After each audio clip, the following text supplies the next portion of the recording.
Taylor John Smith. What's up, brother? Thank you, bro. Man.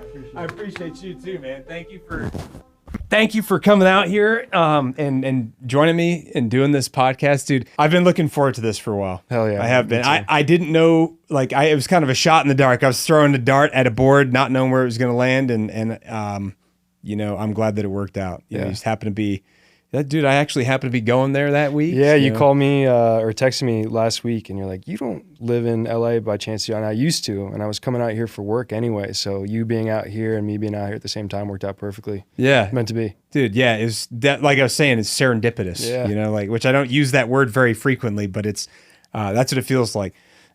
So dude, I'm stoked to be here with you, and I'm glad that you had time in your schedule. I'm sure you've got a lot of stuff going on. Probably have a lot of people vying for your attention at all times, and you're a very busy guy, Thanks, being an actor is a lot of work. I mean, you have to be constantly like connecting with people, networking, calling people, working with agents to get gigs.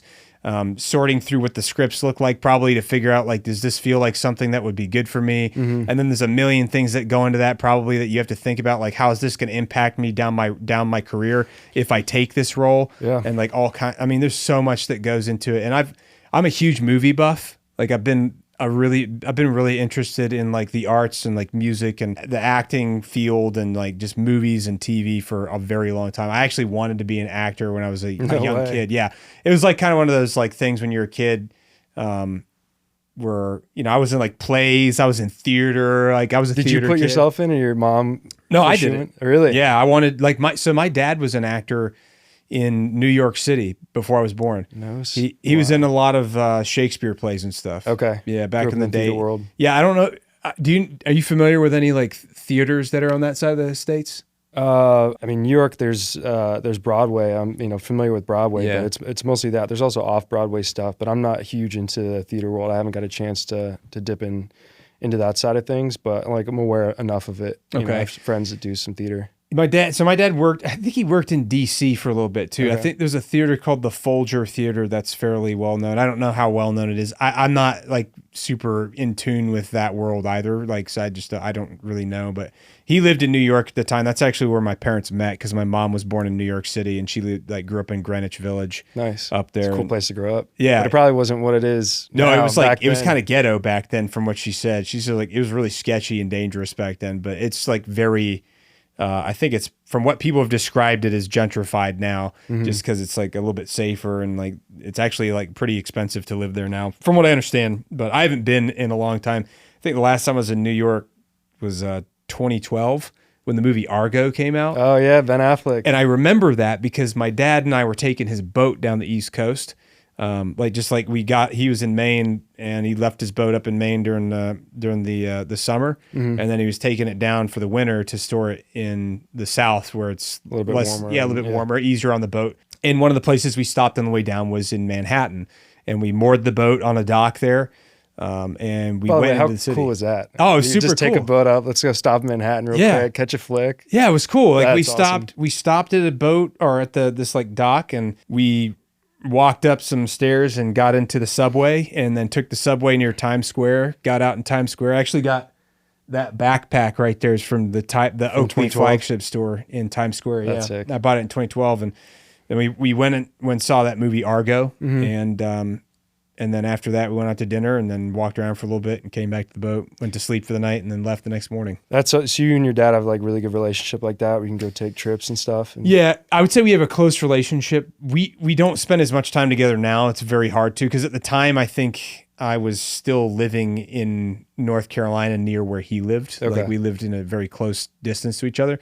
And so now like we're in different states and stuff, so it's a little harder to get together. We still do get together and we talk to each other usually once a week. Nice. Yeah, we try to, but it was a good experience. That's the last time I've been in New York. Before that, I think the last time had been, maybe it was probably like the late 90s or something, because my grandfather's best friend, funny enough, his name was Jack Friend. And he was like, he was a bombardier pilot in World War II. Oh, actually, wow. He was a POW in the German POW camp at one point. So did he get shot down? I think his bomber went down and he became a POW at one point. But he lived in New York City, and he had really, really bad, what's it called when you have like carpal tunnel? Your fingers are all messed up, like you can't, like crazy arthritis. Yeah, really, really bad arthritis, like to the point where his fingers were very gnarled, like cramped up. Yeah, and cramped up and stuff like that. And he used to be, which I'm sure was like devastating for him, because he used to be a very good piano player. Oh, that's brutal. Yeah, so it's like one of the worst things I can think of to somebody like that plays piano really well. And I mean, like I've seen videos and seen videos of him playing the piano like back in the 80s and stuff, like when I was a baby. And I remember watching videos of him playing piano. But at this point, I think he was like probably on his way out last time I saw him. But then my godmother lived in Long Island, and so I remember spending some time there as a very young child as well, back in like the very early 90s. But other than that, I didn't really have a lot of experience in the city up there, but it's fun to visit. I'm cool with visiting. I couldn't live in New York City. My first movie I ever did, called Wolves, I filmed in New York City, and I'd never been there before prior to this, and I had the most amazing time. But I remember getting on the plane, like after we, wrapped, did the wrap party, and I was going back to California, Los Angeles. And I remember as the plane was taking off and I was watching the city disappear, like this pressure just released off my shoulders. And I had no idea I'd been holding so much tension that entire time, because it kind of like forces you to have this like this tight ball of energy about you. Everyone's walking with purpose. They got somewhere to go, somewhere to be. And you're energized by it, but it's constantly pulling you down at the same time. And I was like, I don't think I could ever do that full time. It takes a special person to live in New York City. Yeah. My little sister came out to visit me one time, and over the weekend we were walking to a pizza spot, and I'm walking down the street. I'm telling her a story about how the movie's going, and I look to my right eventually, and I've walked for a while, and I'm like, Lexi, did you hear that? And I turn, and she's not even there. I'm like, where'd she go? I look back, and 2 blocks back, she's waving her hands like, what the heck, dude? Because I had been walking so fast. I'm used to going with the flow of traffic, and I completely left her behind. Was that here? No, this is in New York. Oh, in New York. Because people are just like, I don't know, you start picking up the pace at which other people travel and like the vibes that they kind of give off. That makes sense. And I just totally left my sister two stoplights behind. Jeez. She's like, what the heck? She was like, what the heck, dude? Yeah. Is your does she live in LA still, or No, she lives in Nashville. So both me and my 2 Nashville. sisters live in Nashville. Yeah. You live in Nashville? Yeah. Absolutely love it. We're going to talk more offline. Absolutely. I might be making a visit up there at some point. Oh, please, man. Let me know. I'll be out there. Okay. But we all grew up in Virginia till I was about 13 years old, and then my mom moved us out to California. She loves writing, and she got a job offer as a nurse out there. She's like, this is my shot to come out to LA. And her reason for coming was to become a nurse? She was a nurse prior to, but she got a job offer, and she's always been fascinated with storytelling and screenwriting. She's a phenomenal writer, and so she's like, it could be a fun opportunity to explore more of the screenwriting world. And she brought us out, and we loved it. We're California kids for the first time. It's very different than Virginia. Yeah. I remember the night that we moved, we had no furniture in the house that she had come out earlier to start renting and make sure everything was situated for when we come out. And there was no furniture, no blankets, but we had boogie boards she put in our rooms for us to sleep on. I was like, oh, sick. Boogie We're boards? in California. Yeah, that was our welcome gift. It was cool, man. I loved it. The air smelled sweeter, and it was warm even at night. It was a cool experience. And if she didn't do that, I don't think I would have ever fallen into the acting world at all, just by proximity. Virginia probably wouldn't have been a lot different. We lived near Quantico. Did you? Marine base out there. Okay. My best friend spent some time over there. I bet you did. Yeah. Yeah. My best friend Bradley, both of his parents were in the Marines, and they used to take me on base to go to the big pool out there with the diving boards, and they'd show me around. And no kidding. It was cool as a kid growing up with. It was during the global war on terror and whatnot, but it was cool because you'd see these people that were on TV or in the newspapers, and my friends' parents were those people. They were superheroes to me growing up. And so I think if I had stayed in Virginia and instead of coming out to California, that probably would have been my path, as doing something in the military, just because I was so enamored with them, the uniforms and the camis and how tough they were. Even his mom was a badass, scary kind of, Yeah. She's a Marine through and through. Yeah. But it was cool, man. But my mom bringing us out to California, I think she didn't know it at the time, but completely changed our lives for the better. Opened me up to opportunities that I definitely wouldn't have gotten if I had stayed in Virginia and gone to college and done the whole the whole gamut. Did you ever end up going to college out here or anything? No, dude, I tried to go to community college in Moore Park because I grew up in Thousand Oaks. Okay. And I lasted about 2 weeks because I couldn't make my auditions that I was getting, keep my day job working at Sun Life Organics, making smoothies and stuff, and make classes. And I was miserable. I was miserable trying to, keep the family afloat and be the man of the house while going and get an education and trying to like follow this dream that I had recently decided that I wanted to pursue. I remember I was kind of overwhelmed and really stressed out about it. And I came home one night and my mom could tell that I was down on myself. And she's like, what's going on? I'm like, I keep getting these opportunities to go audition for things and I haven't been able to go to a single one because I if I don't pick up my shifts, like bills don't get paid and this, that, and the other. And I also, want to make my grandparents happy and get an education and do the right thing. And she was just like, you're miserable. And if you don't give this dream a shot, if you don't really go for it now, you're going to regret it for the rest of your life and you're going to resent the people that told you to play it safe. And she's like, you're not going to work tomorrow. Like if they fire you, so be it, but you need to go on this audition, whatever it is. And she gave me that sense of confidence and that encouragement. And I went out on my first audition and ended up getting this small little guest star role on this show called Perception. And it was because of her encouragement and her like confidence in me and the willingness to take that risk that I was able to just keep auditioning, keep working, keep trying for things. So I owe that, completely to my mom who really believed in me and was like, we're going to be dead one day. You might as well do something you love. And if you fail, so be it, but you're not going to be 80 wondering what if.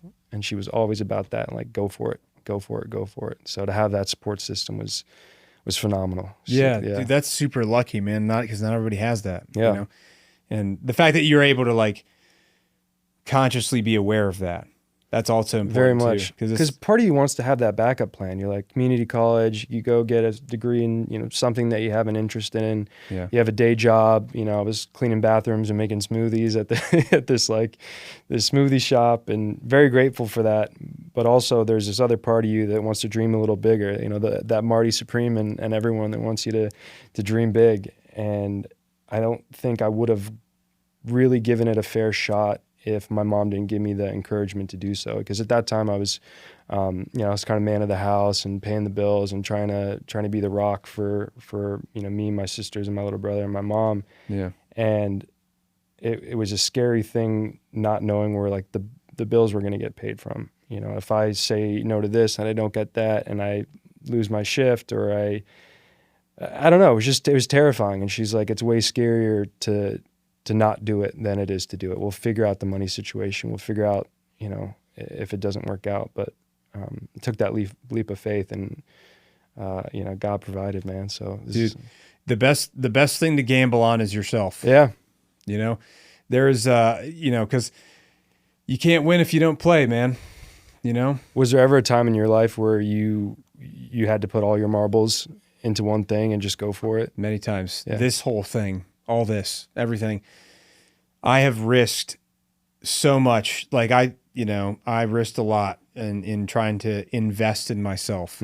I've spent, I would say like everything that I've ever made from doing this internet stuff has all been rolled back into itself to continue to try to find ways to innovate, find ways to make it better, find ways to provide something of more valuable to people.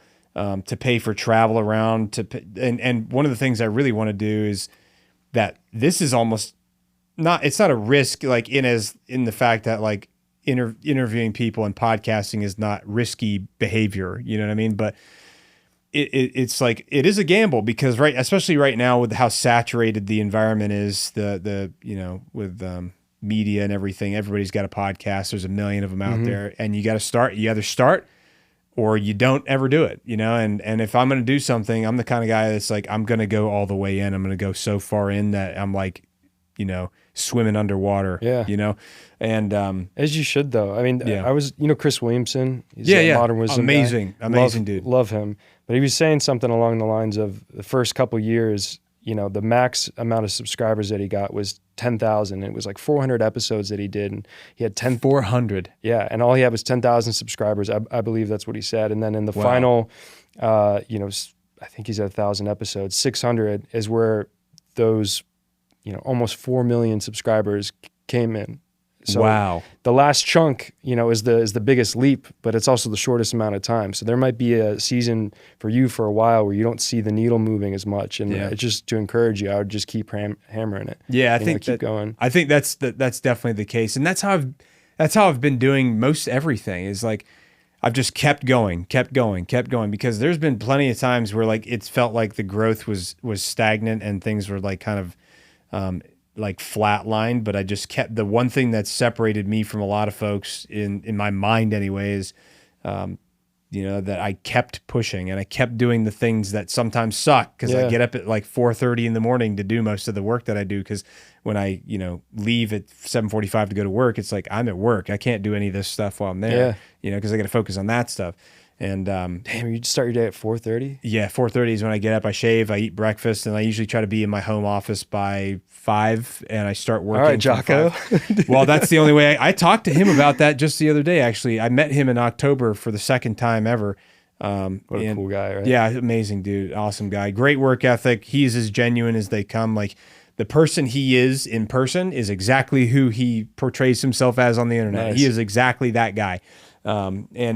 And I told him, I was like, I've told him a lot of times, I was like, man, you really, you talking about getting up early in the morning has helped me figure out what kind of a regimen I need to do to accomplish all the goals that I have for the day. And if I got to start earlier to get that stuff done so that I can do it in an appropriate professional way, then that's how I'm going to do it. And so a lot of it is really just consistency and sticking with it. I've heard some people say that, if you can stick with this thing for 5 years, that's when you're probably going to be okay. And I'm at year 3, so we're on the back end right now. So just gotta keep going, just keep going and keep doing it. And here's the thing: this doesn't feel like work for me, because I like talking to people, and it shouldn't. Obviously, traveling, getting here, booking the studio, it's money, it's time, it's connections. But if you could wipe all that away, what you're really doing is sitting down with people that you're interested in or have common interest in, and you're getting to shoot the shit. Yeah. Which is awesome. You do that on the day-to-day anyway. Yeah. Well, I try to. You try to. I like this a lot more. I find it so much more valuable, because being face-to-face with people and talking with people about stuff and getting to know people, like, I like talking to people. I genuinely do. And I think it's a lot healthier. I think there's a lot more value in that, in conversation, like, especially, two people having a conversation about whatever they're talking about. I mean, because you never know, we could end up talking about one random thing that maybe somebody out there needed to hear that clip of that thing being said. Could be inspired by, or maybe they're struggling with it. It gives them some insight. Yeah, exactly. Like Chris Williamson has 1 million of those out there. Every episode. 1 million of those. And like, people are like, damn, I needed to hear that. Yeah. I hadn't thought of it that way before, and I like, I mean, I've started off kind of doing people that are from like the military community. And then I realized, there's so many people I'm interested in talking to that may not have anything to do with the military that I've wanted to interview, because I just think they're interesting people. I think what they do is interesting. They've got good personalities. They've got interesting backgrounds. They're into interesting things. And I think there's so much value to that. And it really, at the end of the day, like me talking to a camera in front of my computer, there's benefits and there's cool. Yeah, the floating head. It's like, storytelling, you can do that stuff there. It's cool. There's some things you can do that way. But I think being with people physically is just so much better. Not only for, I think, more value for the people that are consuming it, but also for me as a person. Getting out and being around other human beings rather than being in my office for like 15 hours a day every day. Yeah. So there's pluses and minuses to everything, but at the end of the day, kind of dialing it back to what we were talking about, like, I took a lot of risk betting on myself to try to do this stuff, and I stuck with it, and I kept hammering at it, and I kept fighting it even when it sucks. And a lot of times it does, and I'm sure that you've had to do the same thing in regards to acting. It's a very competitive space. There are 1 million people out there that want to be the next Tom Cruise. Yeah. And not everybody's going to be Tom Cruise. No. There's only so many roles out there to fill, and there's only so many movies being made every year, and there's only so much money to pay people that are in those movies. And obviously it's very different than some other professions, and that's fine. There's nothing wrong with that. It's just, there's a lot of work involved with it still. For sure. There really is. It can be mentally taxing. It's probably taxing on relationships. You're traveling a lot. You might be out of country for periods of time. You have to memorize a lot of stuff, and that can fry your brain. Like trying to memorize lines, bro. I can't remember what if I didn't eat the same exact thing every day for breakfast, I wouldn't know what I ate. I wouldn't even know if I ate. You know what I mean? So going back to like sacrificing and you know, how hard it can be to not see the fruits of your labor early on. Yeah. That first audition that I went on that I ended up getting, which is like a small guest star, I was like, man, like all it took was a little bit of effort, a little risk, and it paid off. And I'm like, it's got to be this easy. You know, I just had to try. And the next 99 auditions I went on were all no's over and over again. But that's how it works. You go out 100 times and you might be right for one of those things. But in the middle of those 99 no's, it can feel like you're doing the exact opposite or the wrong thing, or you're on the wrong path, wrong career. And it can feel terrifying and scary. And then that one yes propels you through the next 99. And that used to terrify me and scare me and kind of push me away from it. But once I figured out that it's a math problem, you just got to know that you're going to go out 100 times for 100 different things. And not only are you getting reps in and meeting the right people, even if it's not meant for you, it's working towards that next yes. It's given me probably the thickest skin I could ever have, you know, because you hear constant rejection over and over again, and it builds you up and also gives you a sense of confidence, knowing that like, hey, I'll be okay. I know that there's something out there for me. I know there's a role that's perfectly created for me that I just haven't gone out for yet. And I think you'll find that with this. There's going to be some moments of stagnation or some doors might get closed, but just keep powering through. I mean, you're on that 5-year cusp. So yeah, you know, I'm hoping that once we get past that 5-year, hopefully we'll see something. But I wanted to bring this up before I forget. My wife, I did what she said. She wanted me to tell you that she loved you and Where the Crawdads Sing. Oh, thank you, man. So she enjoyed that movie. Tell your wife I said thank you. Thank you. So I wanted to make sure that I mentioned that before I forget. And then obviously, like, we connected. For those of you that don't know, we connected when the movie Warfare came out, which, funny enough, is the last film that I've seen in movie theaters. Really? Was Warfare when it came out. I don't have time to really do a lot. So like, I was like, I'm going to go see this movie in movie theaters. And I went and saw that, and it was unbelievable. The sound design in that is absolutely insane. It very, very visceral. Like, seeing that in theaters versus watching it at home is a completely different beast. Yeah. You know, I've seen it, I think 3 times in theaters and twice at home. And there's nothing like being in a theater with people where you can hear audible gasps and like dead silence when the tension's building. It's awesome. And being a part of that film was such a blessing, such an incredible experience. You know, I don't know if you know the backstory of it, but Ray Mendoza, who was a team guy, he and his best friend Elliot Miller were on a mission in Iraq doing Overwatch, and everything that could have gone wrong went wrong, and they were compromised at their position. And a grenade was tossed in one of the windows, and I think Joe or Elliot, excuse me, got some grenade shrapnel in his in his leg, and they had to casevac him out. And so they were getting ready to go out, and an IED went off and basically pushed everybody back in the house, severely wounded Elliot, and he has no idea after that point what happened to him on that day, why he is the way that he is now. Because he was rendered incapacitated. Yeah. And that was the guy in the film that was being depicted by the dude with the mustache. Cosmo Jarvis, yeah. And he was running out there with the rifle, that iconic scene when he's holding the long gun. Yeah. Yeah, which that was, I mean, what an unbelievable scene that was, man.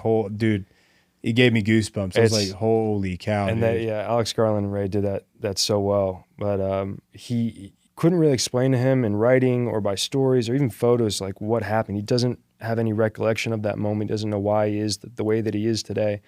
And so Ray Mendoza made this movie as a love letter to his best friend Elliot to show him exactly like what happened. And I think in doing so, it really portrayed what war is actually like. It's not this glorious, music playing in the background, sweeping score. It's hell, and it's it's brutal and there's nothing pretty about it. Yeah. And I think they did a great job of not romanticizing the violence of it and showing people what actually happens on the other line when you send, men and women out to fight for us. And I think it's one of the most visceral and brutal war films I've ever seen, up there with Saving Private Ryan, where you go, this is what it's like. Yeah.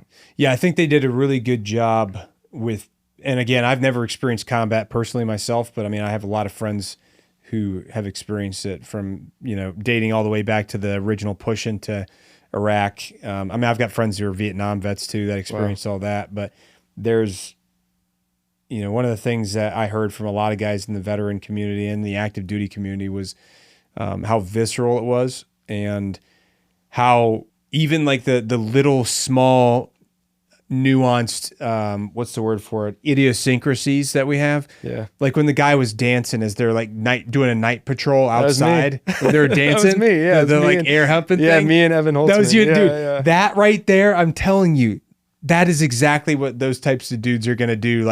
That's what Ray said. He was like, we time. do dumb shit like that all the time. Yes. And you never think as a civilian like myself, you think these guys are like going in, quiet, silent, stealth. But they're kids. If you really think about it, they're kids, and they're best friends. And you joke, during the most insane moments where the tension is the highest.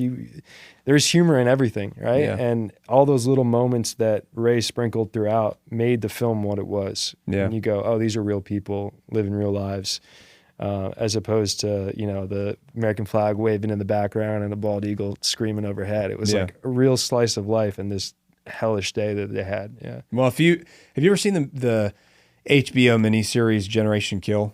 Yeah. So that's another from like early pretty 2000s. Good. Yeah, it's early 2000s.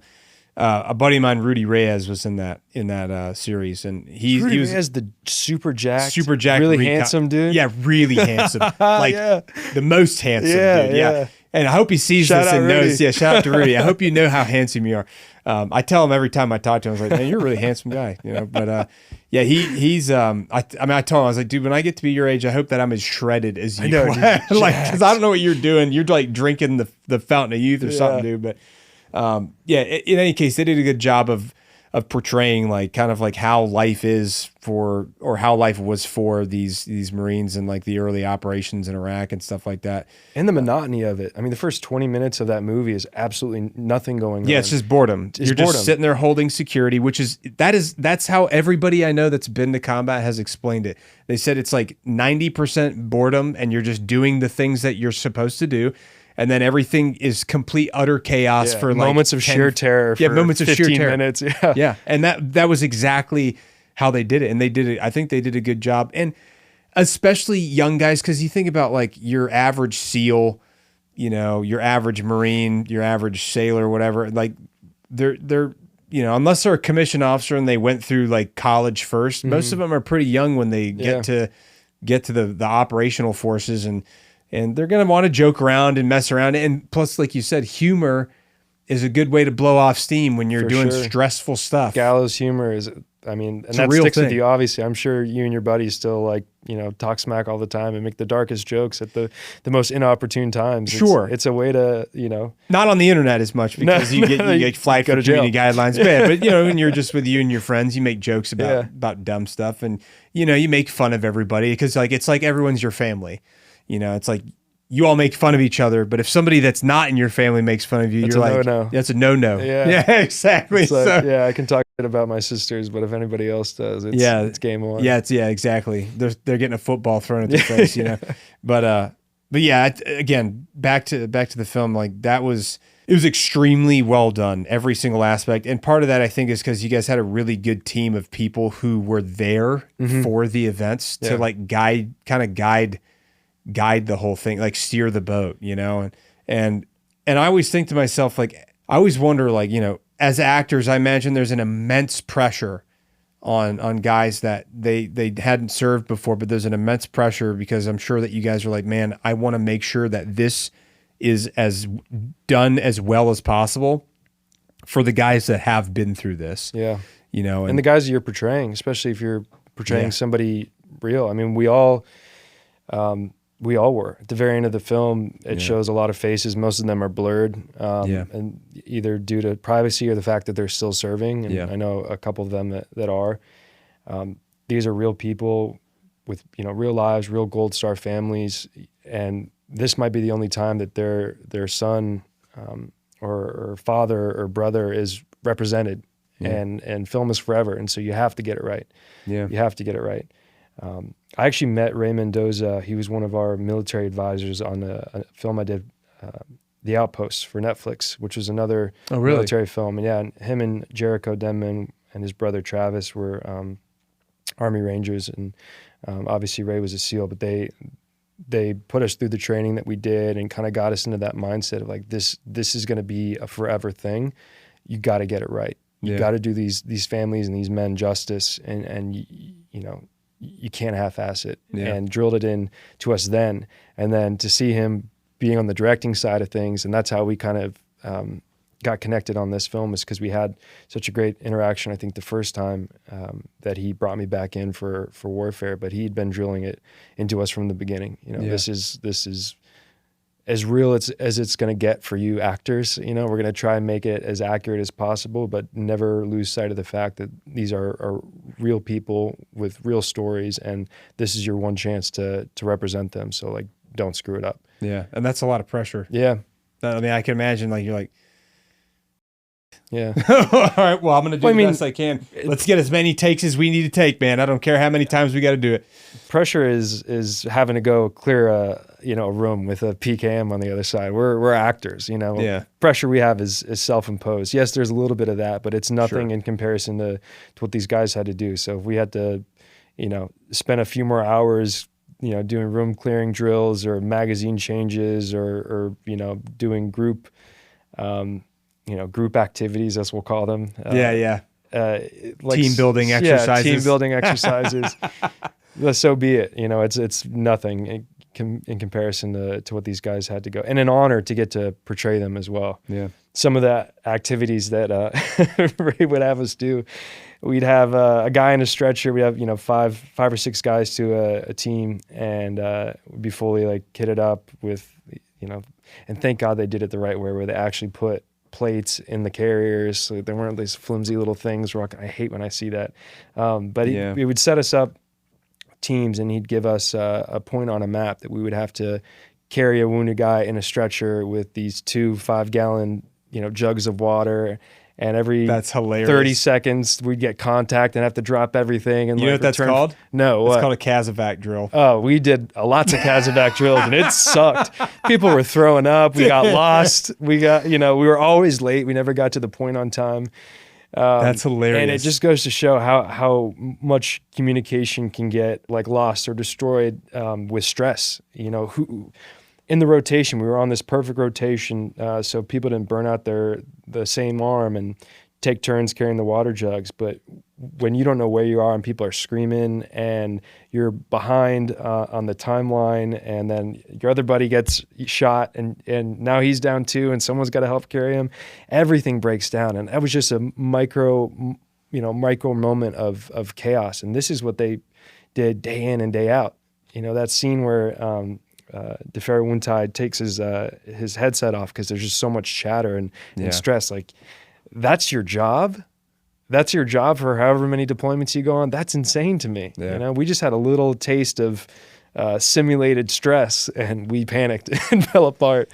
I can't imagine being 19 or 20 and having to do that on a daily basis in combat, where your life and your buddies' lives are at risk. It's insane to me. The way that people are able to manage that is from repetition. Yeah. That's the only way. What's that saying? You don't fall to you fall to the level of your training, right? Yeah. Falling back on your training. You do your training so much for every scenario that you could encounter, and so that way, whenever you encounter it, you just react on impulse instead of having to think through things. Yeah. And oftentimes, and I'm sure that the SEALs have their own tactics and everything. I don't know anything about SEALs tactics other than having friends that are SEALs. I don't know anything about what their tactics are, their SOPs, because it's going to be very different. And it's probably highly classified, I'm sure, but.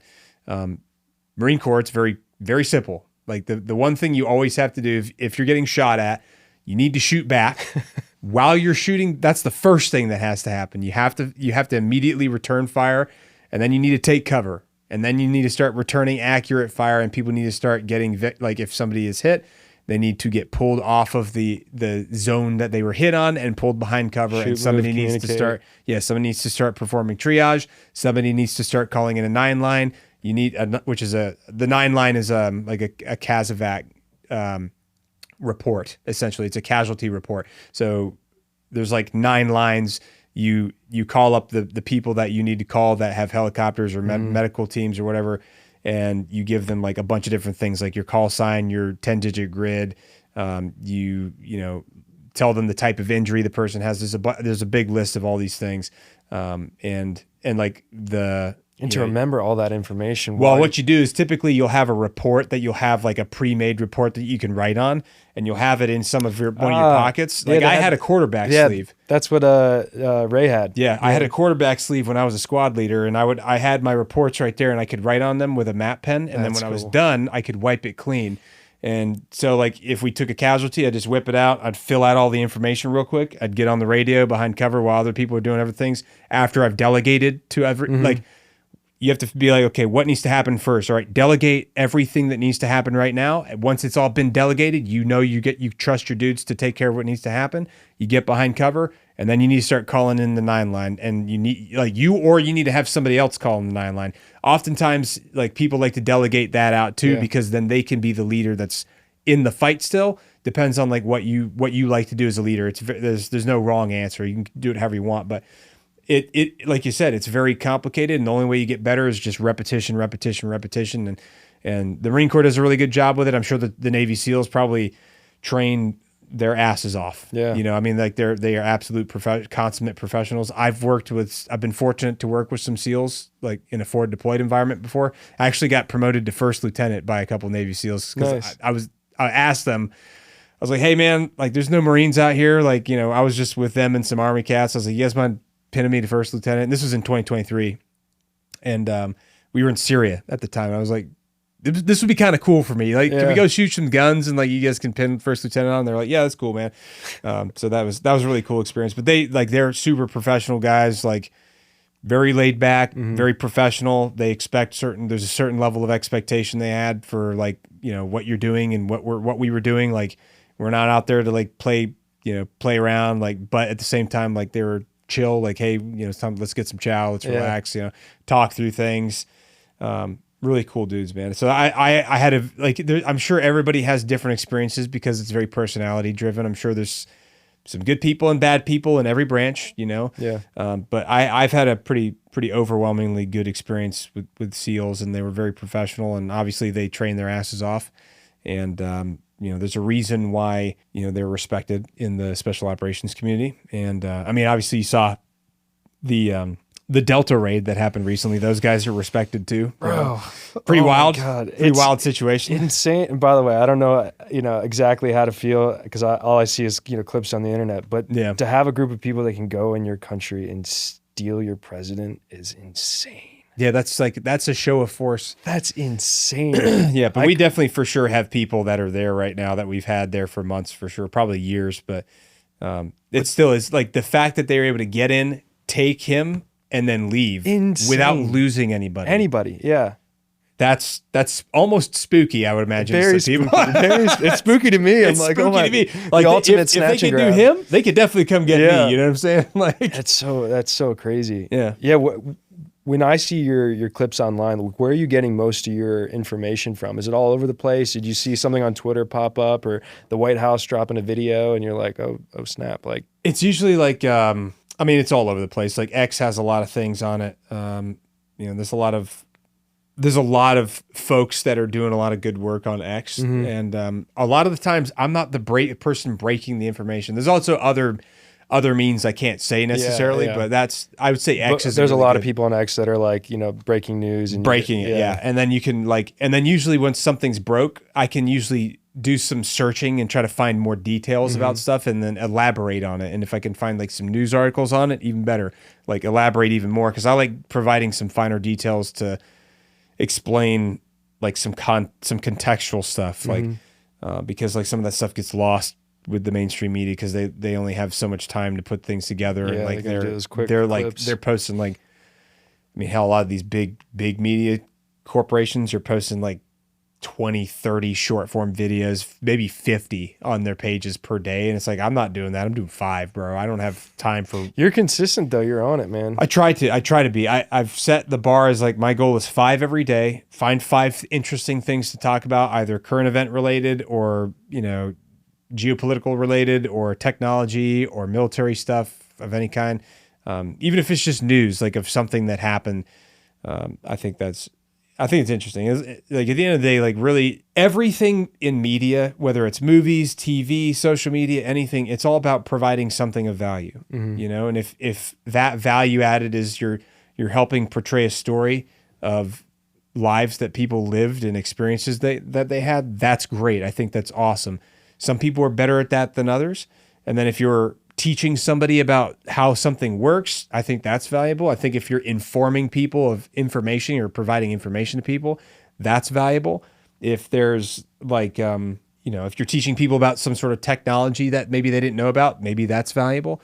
If you're teaching about history, history is like the, what is it? That's like the magic. That's like the magic, the trick, the magic trick, because it's like, history has already happened a long time ago, so it's not breaking news. So if you can get really good at talking about history and make videos about it, it's like immortalized, because like somebody at some point is going to look up something about that event at all times forever, ever and ever, because that event already transpired and already took place. So it's out there. So that's always a super valuable thing to talk about. And I enjoy that stuff too, because I think history is important. I also find history fascinating because there's so much like minute details that sometimes get lost in translation because they only cover so much of the topic at one time, and they only have so much time to cover each topic in school. So you may not learn about like all these nuanced details, like all the details about like how the German tankers were all hopped up on like methamphetamine and stuff like that. On drugs. Nobody ever said anything about that when I was in school, but it's like now everyone knows. I'd be interested to learn about that. Now people are like, bro, how did they not sleep? Pervitin or something, or like they were all on. I can't remember the name. They basically like gave you these little Altoid tins worth of uppers. Yeah, just sent you on your way. Take these go skiing to Norway. Go skiing. They got there in 2 hours. Yeah, like, exactly, incredible. Which is nuts. Yeah, and the fact that like now everybody's tracking that like the leader of the Third Reich was also taking a bunch of stuff too. It's just the whole thing's crazy. But that's I find it fascinating, like because it's just interesting. All these things that I never heard of before when I was younger that are like coming out of nowhere, and I'm like, damn, like. You know who I love is like Shane Gillis, and he does a lot of history podcasts where he talks about like the Civil War, or like French and Indian War, and he's very obsessed with history. But also Chris DiStefano has the History Hyenas podcast. Okay, yeah, and it's very Giannis Pappas is very funny. Oh, Giannis Pappas, yeah. Are they both on the same? Yeah. Okay, yeah, I've seen Chris DiStefano and Giannis on Joe Rogan's podcast. Yeah, so they have the History Hyenas podcast together, and they'll break down like certain events, throughout time, but they're funny. That's so cool. You listen, you're engaged. Yeah, because they're both comedians too. Yeah, and is Shane Gillis? He just goes on their podcast occasionally. Shane Gillis is just a comedian, but he always like on his Matt and Shane's secret podcast that he's always talking about different random events in time, and he knows way too much about.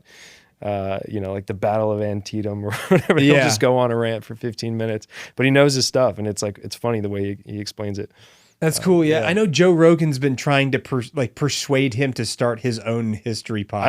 I'd listen. I bet a lot of people would. Yeah, because like he's funny, so he could tell stories in a funny way, but it would also be like interesting at the same time. And people love funny because like when they're on their phone scrolling on social media, they don't want to like necessarily have a bunch of negative, bad news all the time. They or to be hit over the head with just straight facts. I mean, a lot of them want to like have something that's funny to laugh about, you know. And some people are definitely much better at that. And obviously, a comedian who does that for a living, obviously getting practice. You know what I mean? Me up.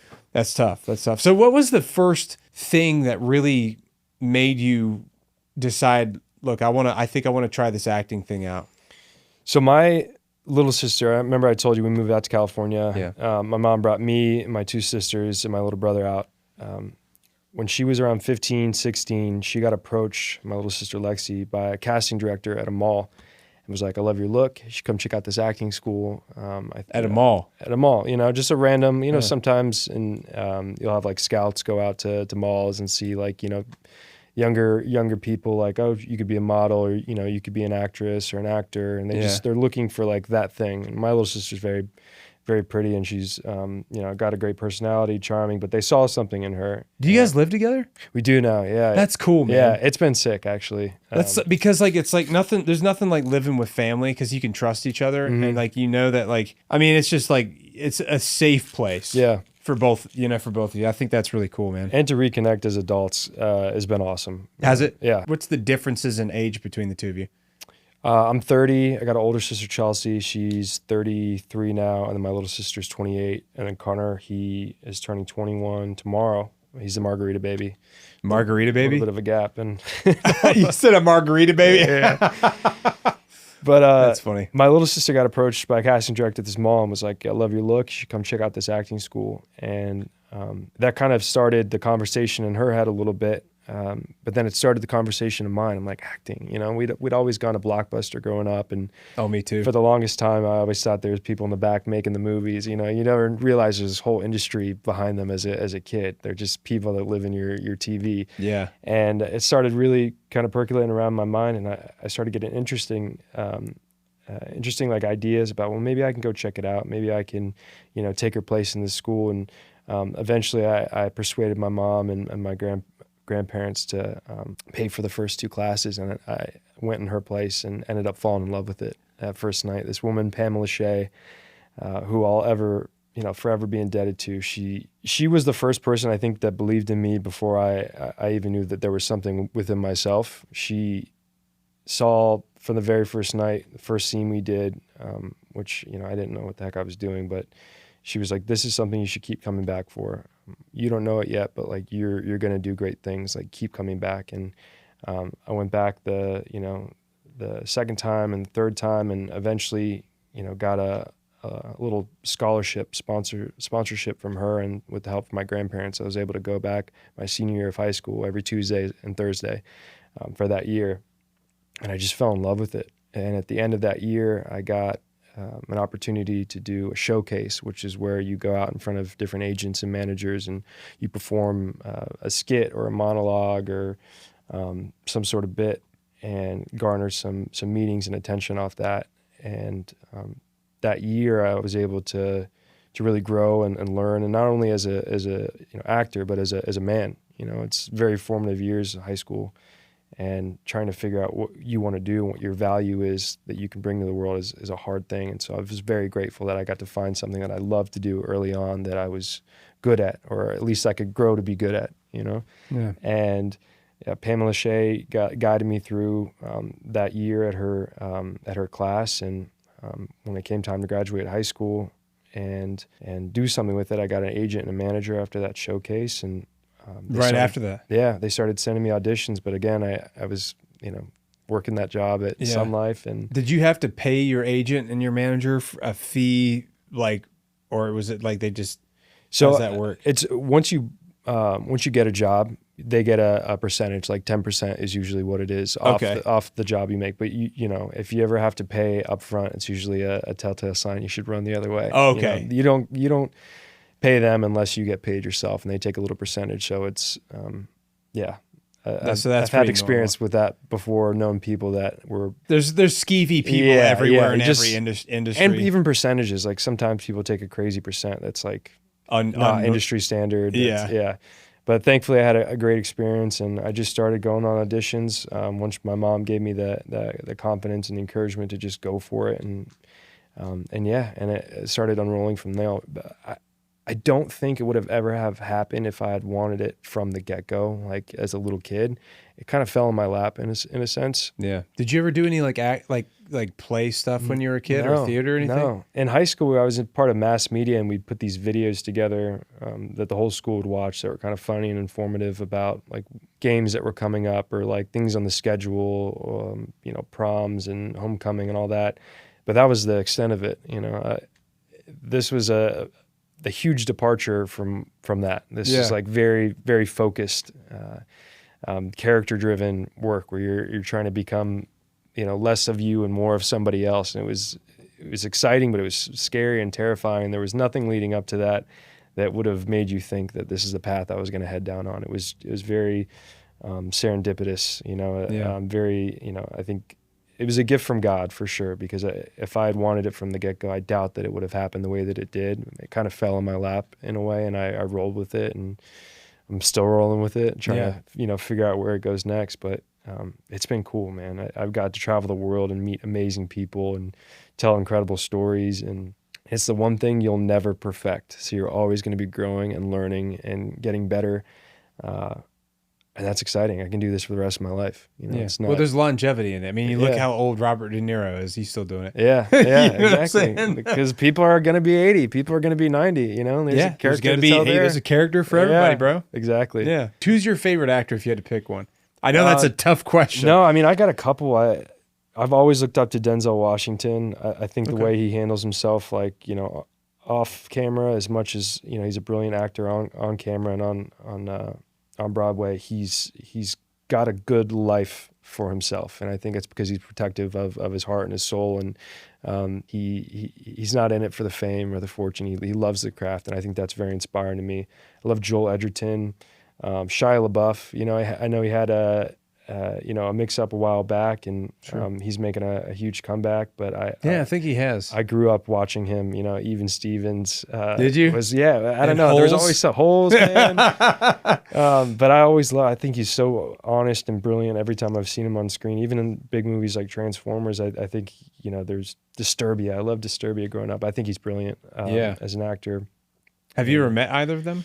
No. Well, I hope you do. Thanks, man. Me too. I hope you do. They're both, incredible, and I'd like to keep down a path where I have my personal life protected and get to create great work, like both Shia and Denzel, and there's so many great people I'd love to work with, but those are some of my faves for sure. Yeah. And the other cool thing about being in this industry is, it's not just stuff in front of the camera. Like eventually I want to get behind the camera and direct. I'm kind of using this as a springboard to write and direct. And a lot of people do that, don't they? Yeah. Well, it's funny because being an actor feels like an easier route in than being a director for some reason, even though they're both impossibly hard. Mm-hmm. And I'm learning, in like pre-production, learning about preparing for even a short film, how much work it takes to be a director. And you're doing 19 different jobs, and I have so much more respect for people that are behind the camera now. Not that I didn't have it before, but God, their job is very taxing and tough, and you're solving a million problems a day, and maybe not getting enough credit for it. I'm very impressed now when I see a movie come together. It's a miracle that anything gets made ever. Yeah. Yeah. But yeah, I want to make things. I want to be behind the camera as well as in front of the camera, and there's just different jobs that I've gotten excited about, even cinematography, seeing some people do brilliant work. Like Alex Disanoff, who did Task and Lord of the Rings, you get to see their work and you're like, oh, this is painting. You said what's Task? Task was that HBO series that just came out about a task force, but he's a cinematographer, and he's the one that's shooting it and kind of choosing the lenses and how to light it. And was he filming it? You said Lord of the Rings. Yeah, he also worked on the series for HBO, the Lord of the Rings series. Yeah. The HBO or Amazon series? Oh, sorry, Amazon. Okay, yeah. Sorry, yeah. I think I know what you're talking about. Yeah, the cinematography for that was pretty incredible too. And then Sinners, this woman, Autumn Durald Arkapaw, is like phenomenal, and you're painting with light, and you're like, how do people get what's in their mind up on the screen? And I want to learn how they do that, because it would help my job as a director, and I want to get excited about how other people do their jobs to make mine a little bit easier, or at least give me some more insight, And even that, writing and directing can only inform and help what you do in front of the camera, because you're now looking at things not just at this little moment in time, but how they're going to impact everything all the way through to the edit. What would you say your favorite movie is? Or you could pick like one or two, because I already know mine. I'd say Interstellar. Shout out Christopher Nolan. When I watched that movie with my buddy Sean, I saw it in theaters, and we walked outside of the parking lot, and we sat for 10 minutes, no joke, 10 minutes on the ground in silence, just going, whoa, Wow. Like I haven't been that impacted by a movie in a long time. I'd say Interstellar, Saving Private Ryan. Obviously, you got to pick a Spielberg film. Yeah. And then Stand By Me. Growing up was rest in peace, Rob Reiner. But Stand By Me, I love that coming of age, film for kids. It's classic. River Phoenix. I don't know. There's just something about being a little kid and going on an adventure and being excited about that. And that always stuck with me for some reason. And then Usual Suspects, I feel like is another Usual Suspects. Yeah. Okay. If I had to pick one, so I'll say this: the movie I saw in movie so there's only 2 movies that I've ever seen in the movie theater, like really? more than 3 times. Okay. Like I've seen a million movies in a movie theater, but the 2 movies that come to mind for me, for the ones I saw in the theater the most, was very cliche for the first one. The Avengers Endgame. So I saw that in the movie theater like 4 times. But the movie I saw more than that was The Lord of the Rings, The Return of the King. Wow. I saw that in movie theaters, I think 6 times. And that's a 3.5-hour movie? It is a 3.5-hour movie. And I went 6 times to the same movie theater, I think. Mainly because it was just like... They created a world for you. Yes, it's based off a book, but like to make a visual representation of that, there's probably 1,000 people worked on that movie in the production of it. Forget the post, the post-production and it's incredible what people can do. I shed tears. I was like, straight up, that scene when the camera crests over the hill, all the riders of Rohan, Gondor is being attacked by like the hordes of orcs and everything. Yeah. And like that speech that King Theoden is giving to everybody while they're all getting ready to charge this massive cavalry charge into the orcs of Mordor. Makes you want to run through a brick wall. Oh my God, it's the most motivating thing I've ever seen in my damn life, dude. I'm like, there's nowadays, like, life is so complicated and there's no clearly defined good and evil. Yeah. It's like everything's... It's not black and white. It's not black and white. Everything's gray. Yeah. But that movie, it's like, that is like good and that is pure evil. And it's like, this is cut and dry and they're about to go to war. And this is like the battle between, God and Satan. Yeah. You know what I'm saying? I think that's why people humans need storytelling. We need something to make sense of the lives that we're living now, the lives that we're living now. And often we need a good guy and a bad guy instead of the morally ambiguous world that we're living in. We need something to like rally behind. And there's a lot of great books and a lot of great stories that do that make us go, okay, I can get behind this. There are good people out there, there are bad people out there, and like this is the line drawn in the sand. And I get to, at least for an hour and a half, I get to put myself in the shoes of the good guys, and go on that battle with them. And it's impactful, The fact that you went back and saw that movie 2 more times after that says a lot. Yeah, dude, I'm telling you, like I'm a huge Tolkien fan. Honestly, if I was gonna get any other tattoos, I was really close to getting the Balrog of Morgoth tattooed on me, dude. I'm telling you, because like there's so much cool, and I read the book The Silmarillion. Okay. As well, which is the Silmarillion is basically the book that covers all the stuff that happened during the first war between like the elves and like the prelude gods. Yeah, it's like the precursor.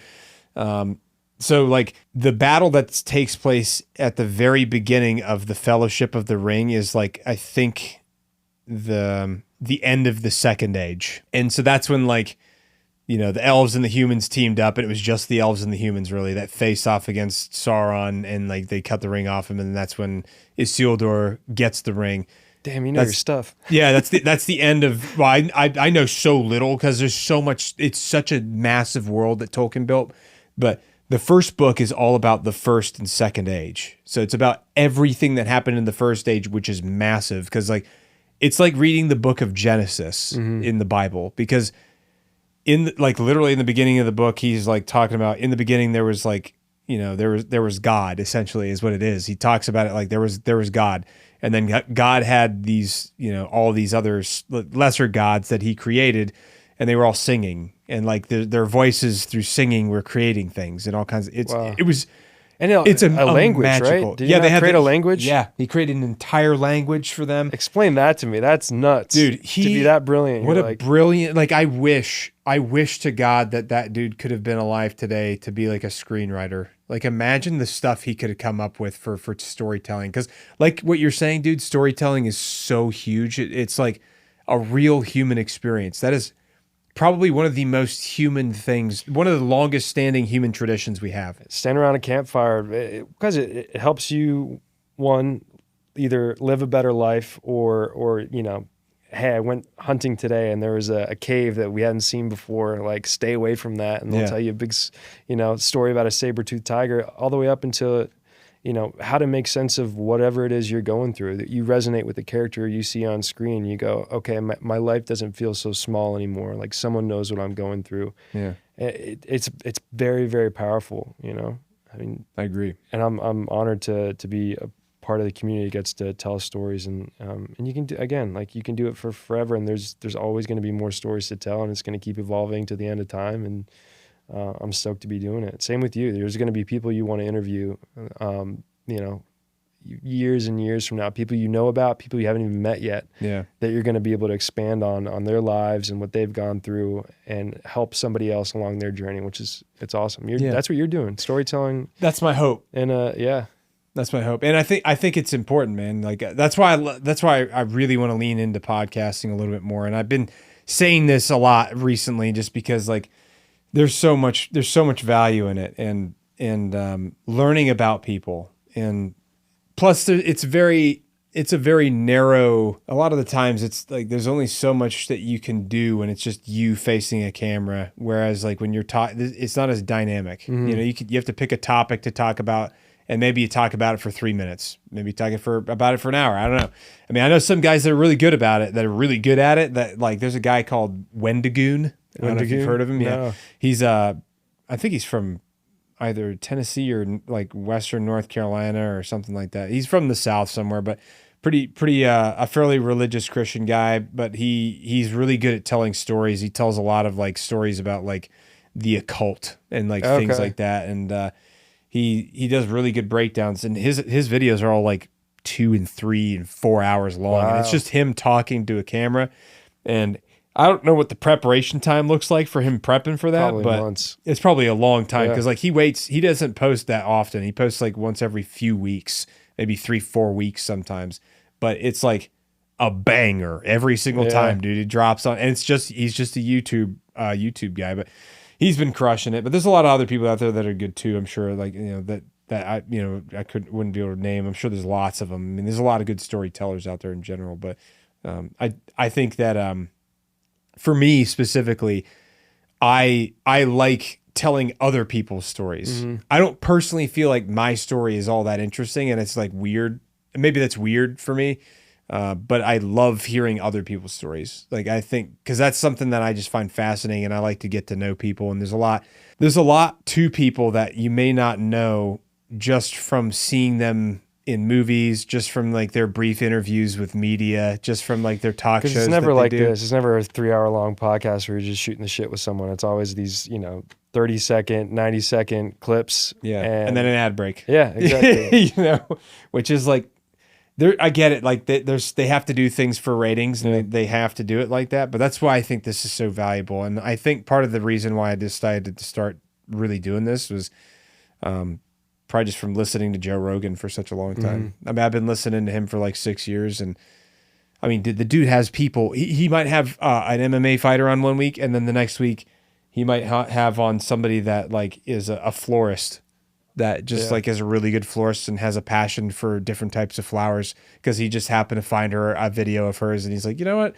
Let's bring her on the show and like talk to her and whoever like see you're what she does. Interested in. Yeah, exactly. And there's so many fascinating, interesting people out there. Who's on your Mount Rushmore of like people you want to interview? Of people I want to interview? I mean, there's a lot for sure. I think one person I would really, really love to interview would be what's the name? What's the name of the guy that played Dr. King Schultz in Inglourious Bastards? I think he's a German Christoph actor. Waltz? Christoph Waltz. Yeah.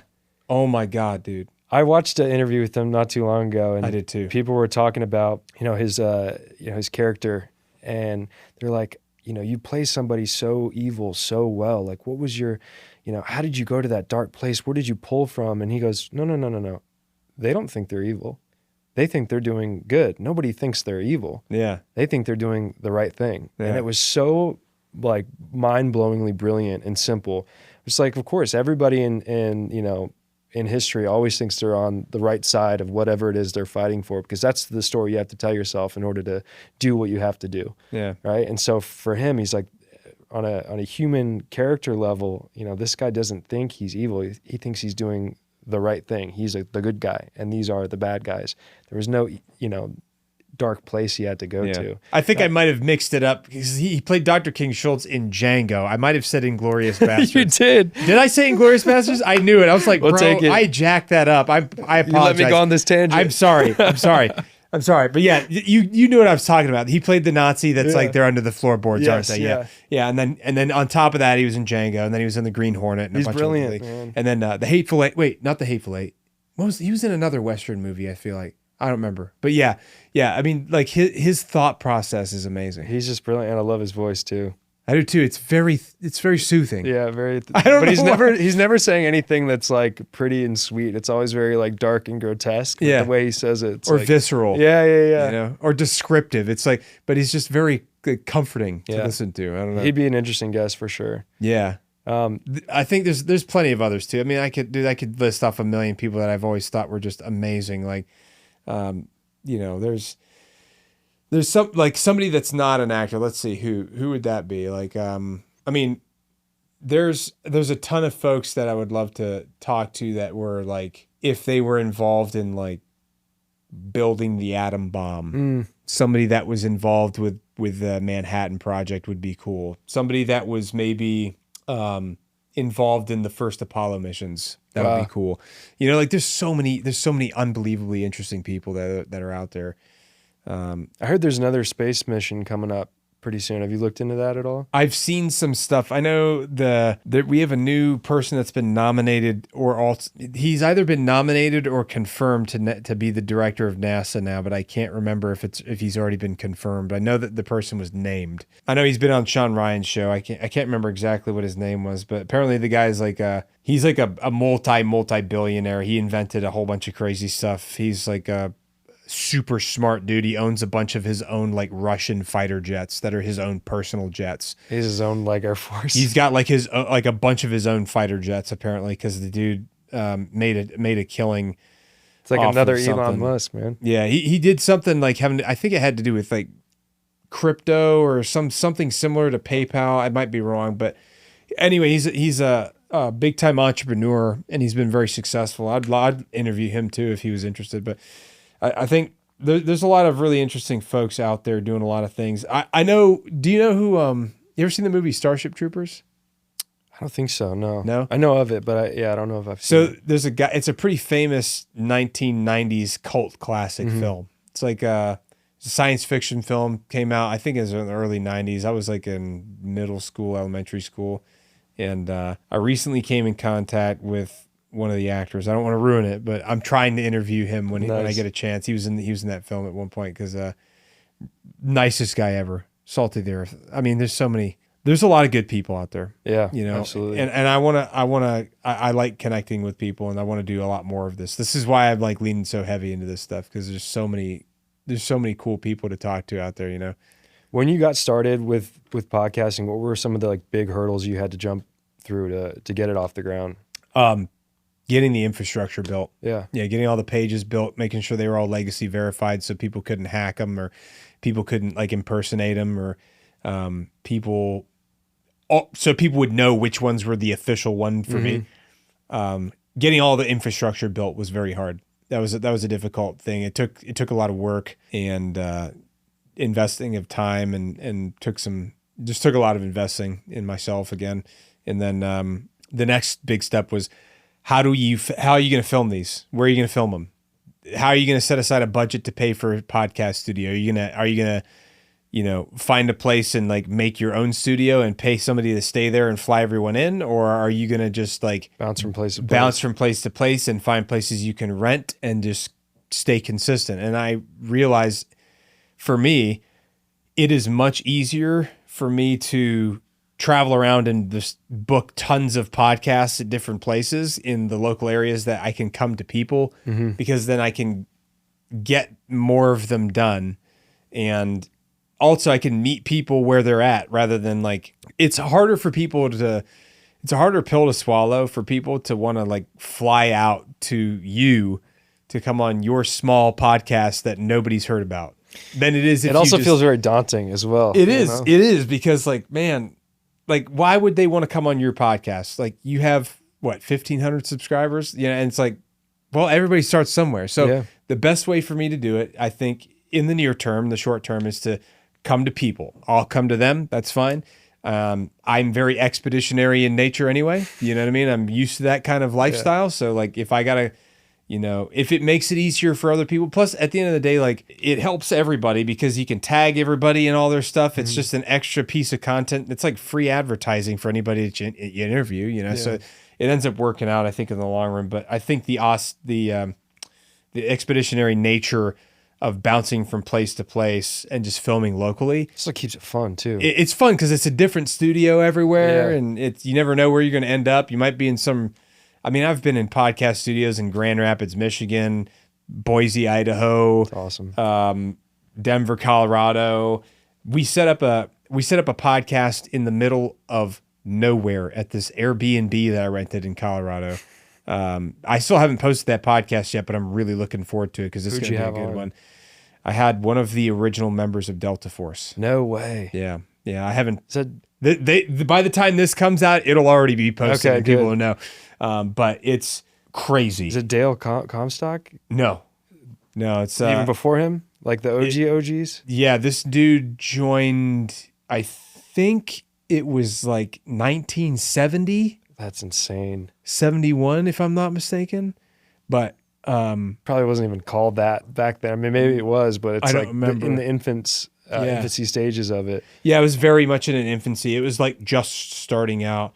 And it's like post Mac v. SOG era. Those guys were post Mac v. SOG era. Yeah, because this guy wasn't even in Mac v. SOG. He was an EOD guy at the time. But that's so cool. I think I always admire the guys that are willing to volunteer for like these special mission units that they have no idea what they're getting into. It's probably the most intense, insane training they'll ever go through, and they still have no idea what it is they're going to be doing on the other side if they make it through. So the guy's name is Mike Vining, but I want to show you a picture of him. Mike Vining, is that the guy who? Yes, yeah. This guy, yeah. There's a photo of him wearing like khakis in front of a Globemaster or something. He's wearing like a polo shirt and glasses. And like that's the last guy you want to see step into your country. Yeah. Because that looks like your dad or like your history teacher, like Mr. Rogers. Yeah, Mr. Rogers, but with a So this picture is common. That's the one I'm thinking of. People think that's him. It's not him though. Oh, damn it. Yeah, that dude was somebody else. I think Mike knows him. But just the most scary dudes. Guys with khakis and big glasses. Dude, he is the most gangster dude. And like he told me stories about how he would go like mountain climbing on the weekends, and he would just like take leave to go on mountain climbing expeditions, like solo. Like I don't know if it's solo, but just like extreme mountain climbing, like actually climbing a mountain. Yeah, like with like ropes and everything, wow. And like he was into some extreme stuff. I think that's how he met his wife. I guess that's training, though. Yeah, Yeah, well, and I think he was like a master. He talks about it a lot in his podcast, but he was like an alpinist or something. Yeah. He had a bunch of like certifications to teach people and stuff, which he brought those skills back to Delta to teach people mountain training and stuff like that. He was a rad dude. He was on the mission when they flew into Iran to get the hostages in 1979. No way. He was on that mission. Wow. Yeah. So that he went through that whole story in that podcast. I can't wait to listen. It was crazy. I can't wait for that one to release. That's the longest podcast I've ever filmed. It was 6 hours. Let him talk. Yeah. Dude, I was like, I want to know more. Yeah. Like I want to know what happened next. And so for that one, we rented an Airbnb, and I rented an Airbnb out in the middle of nowhere. Was this in Colorado? In Colorado. Yeah. And I hired a film crew of 2 guys. And they came out there, they set up, I mean, it's very expensive for everything because it's like you're paying a crew of people to come out to an austere location to film. Looks sketchy, sounds sketchy. Yeah, sounds sketchy, but it worked out really well. The guy was an Army veteran, actually. Funny enough, and so he was like all about it. He was probably stoked to be there. He was like, "This is really cool." Yeah, and so we filmed for 6 hours. And what's he doing nowadays? I mean, he's retired. He's spending time at home. He goes to a lot of events like reunions and stuff like that. Where he's kind of live a quiet life now. I think he lives a pretty quiet, reserved life in the country. Which is not surprising for guys like that experienced like insane stuff. Like, dude, he was in Vietnam too. So, he went through a bunch of Vietnam. He was an EOD guy in Vietnam. He was in Cambodia for a little bit during Vietnam, and they blew up like the largest enemy cache that they've ever found in Vietnam while he was there. That he was part of the team that wired it for explosion. So or for that detonation. Doesn't go off early. Yeah, he told the whole story about that, which was crazy as hell too. Like it totally insane because the helicopter they were trying to take off in was too weighted down, and they couldn't take off, and it was about to blow, and they had to go stop it from blowing because they couldn't take off. Holy and smokes! If it blew while the helicopter was trying to take off, it would have blown them out. Yeah. So there's insane. He had so many good stories, dude. It was unbelievable. I can't wait for that one. But that's just one example of somebody cool that I've been able to meet somewhere randomly, and there's a lot of other ones. I have a friend who's in Alaska that she's friends with my wife and I, and I want to fly up there and interview her. And she's actually a musician. She was this particular woman is in the Coast Guard. Okay. And she joined the Coast Guard after being a musician, and I think she was on America's Got Talent or something like that, and got selected for something and had an album. She a pianist or violinist? Guitar player, I think. Player. Plays guitar and she sings. Yeah. I can show you what we're dinner and stuff. Yeah. I don't want to put her name out on blast or anything just yet, just because I don't know. I try not to. I don't know what people feel about that kind of stuff. So I try to be respectful, but I want to try to see if my wife and I can fly up there. Do one in Alaska. That'd be sick. Get a crew to come to a house and film one in the house, and then be kind of a cool little weekend trip. Maybe do it on a long weekend or something like that. And there's plenty of others too, I'm sure. But I got some really cool ones planned out. There's a bunch coming up this month. But either way, there's a lot of opportunities. I think I really again, it goes back to I really like talking to people. I like networking. I like meeting new people. I like traveling, and this doesn't feel like work for me. Good. It is you can consider it that because there's a lot of logistical planning in place. It was a pain in the ass trying to get all the studios booked and find all the places that I could go and book hotels everywhere that were in close proximity to the studios. And then make sure I'm going to have enough time between when I'm setting appointments to get from one to the other, and plus seeing friends that live in the local area since we're near Camp Pendleton and all that, and trying to manage my time.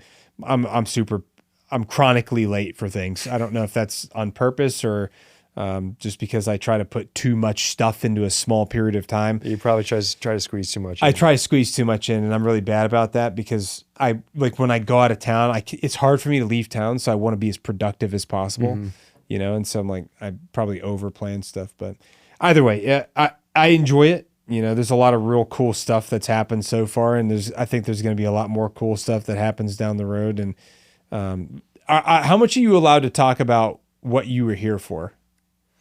Are you allowed to talk about it at all? I mean, I wasn't here for a specific project. I came to meet with my agent basically to talk about the short that I'm going to direct in October. We're trying to get some pieces together for that, and he was just giving me sort of a timeline and a game plan for once the short is completed for submissions to different festivals. And then film festivals? 2027, yeah. That's cool. Yeah. So how long is this thing, what are you trying to aim for timeline-wise? We're going to try and shoot it in October where the leaves have changed enough, but the water's still warm enough in Tennessee where you don't get hypothermia. Are you going to film it in Tennessee? Yeah. Oh, that's cool. Because it involves part of it's in water, involves a simulated drowning. So for the people, including myself, that are going to be in the water, want it to be as warm as possible while still clearly fallout.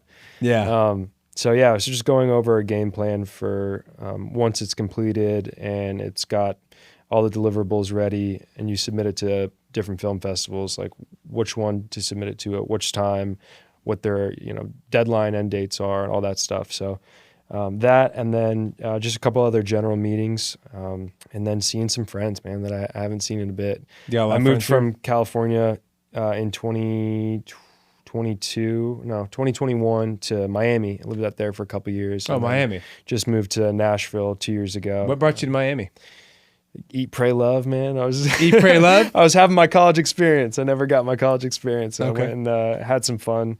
Everything was shut down here too during COVID, and I've always wanted to go to Miami and experience that. So you went there in 2022, you said? Yeah. Okay. And if I didn't do it then, I'd probably be 40 with, my wife and kids, dragging them out, kicking and screaming, trying to relive my youth. So I got it done in my 20s. There you go. It was fun. Yeah, you got to get that stuff done when you're still in your 20s, and absolutely enjoy your life while you have time, you know.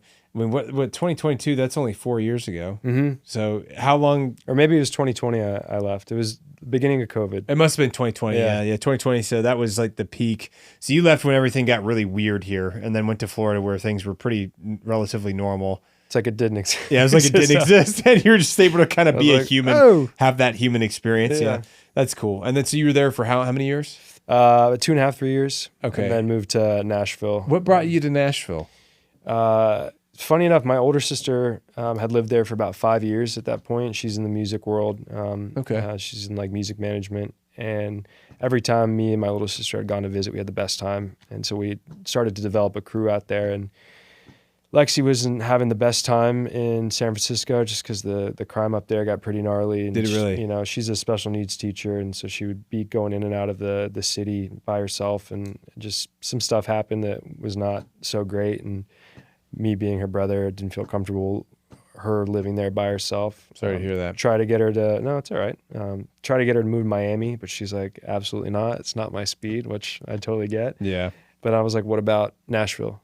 And we had visited a bunch of times, and she was like, I'd check out Nashville. So I got us a house, and we started living together 2 years ago, and it's coming to a close. We just wanted a little stint to shake things up, but we're going to go our separate ways pretty soon. But it's been awesome getting to reconnect with Chelsea and Lexi. And you're different people, obviously, when you're little kids. You don't appreciate getting to live with your siblings, but as an adult, getting to go back and hang out with your adult sibling is fun. You get to live life together.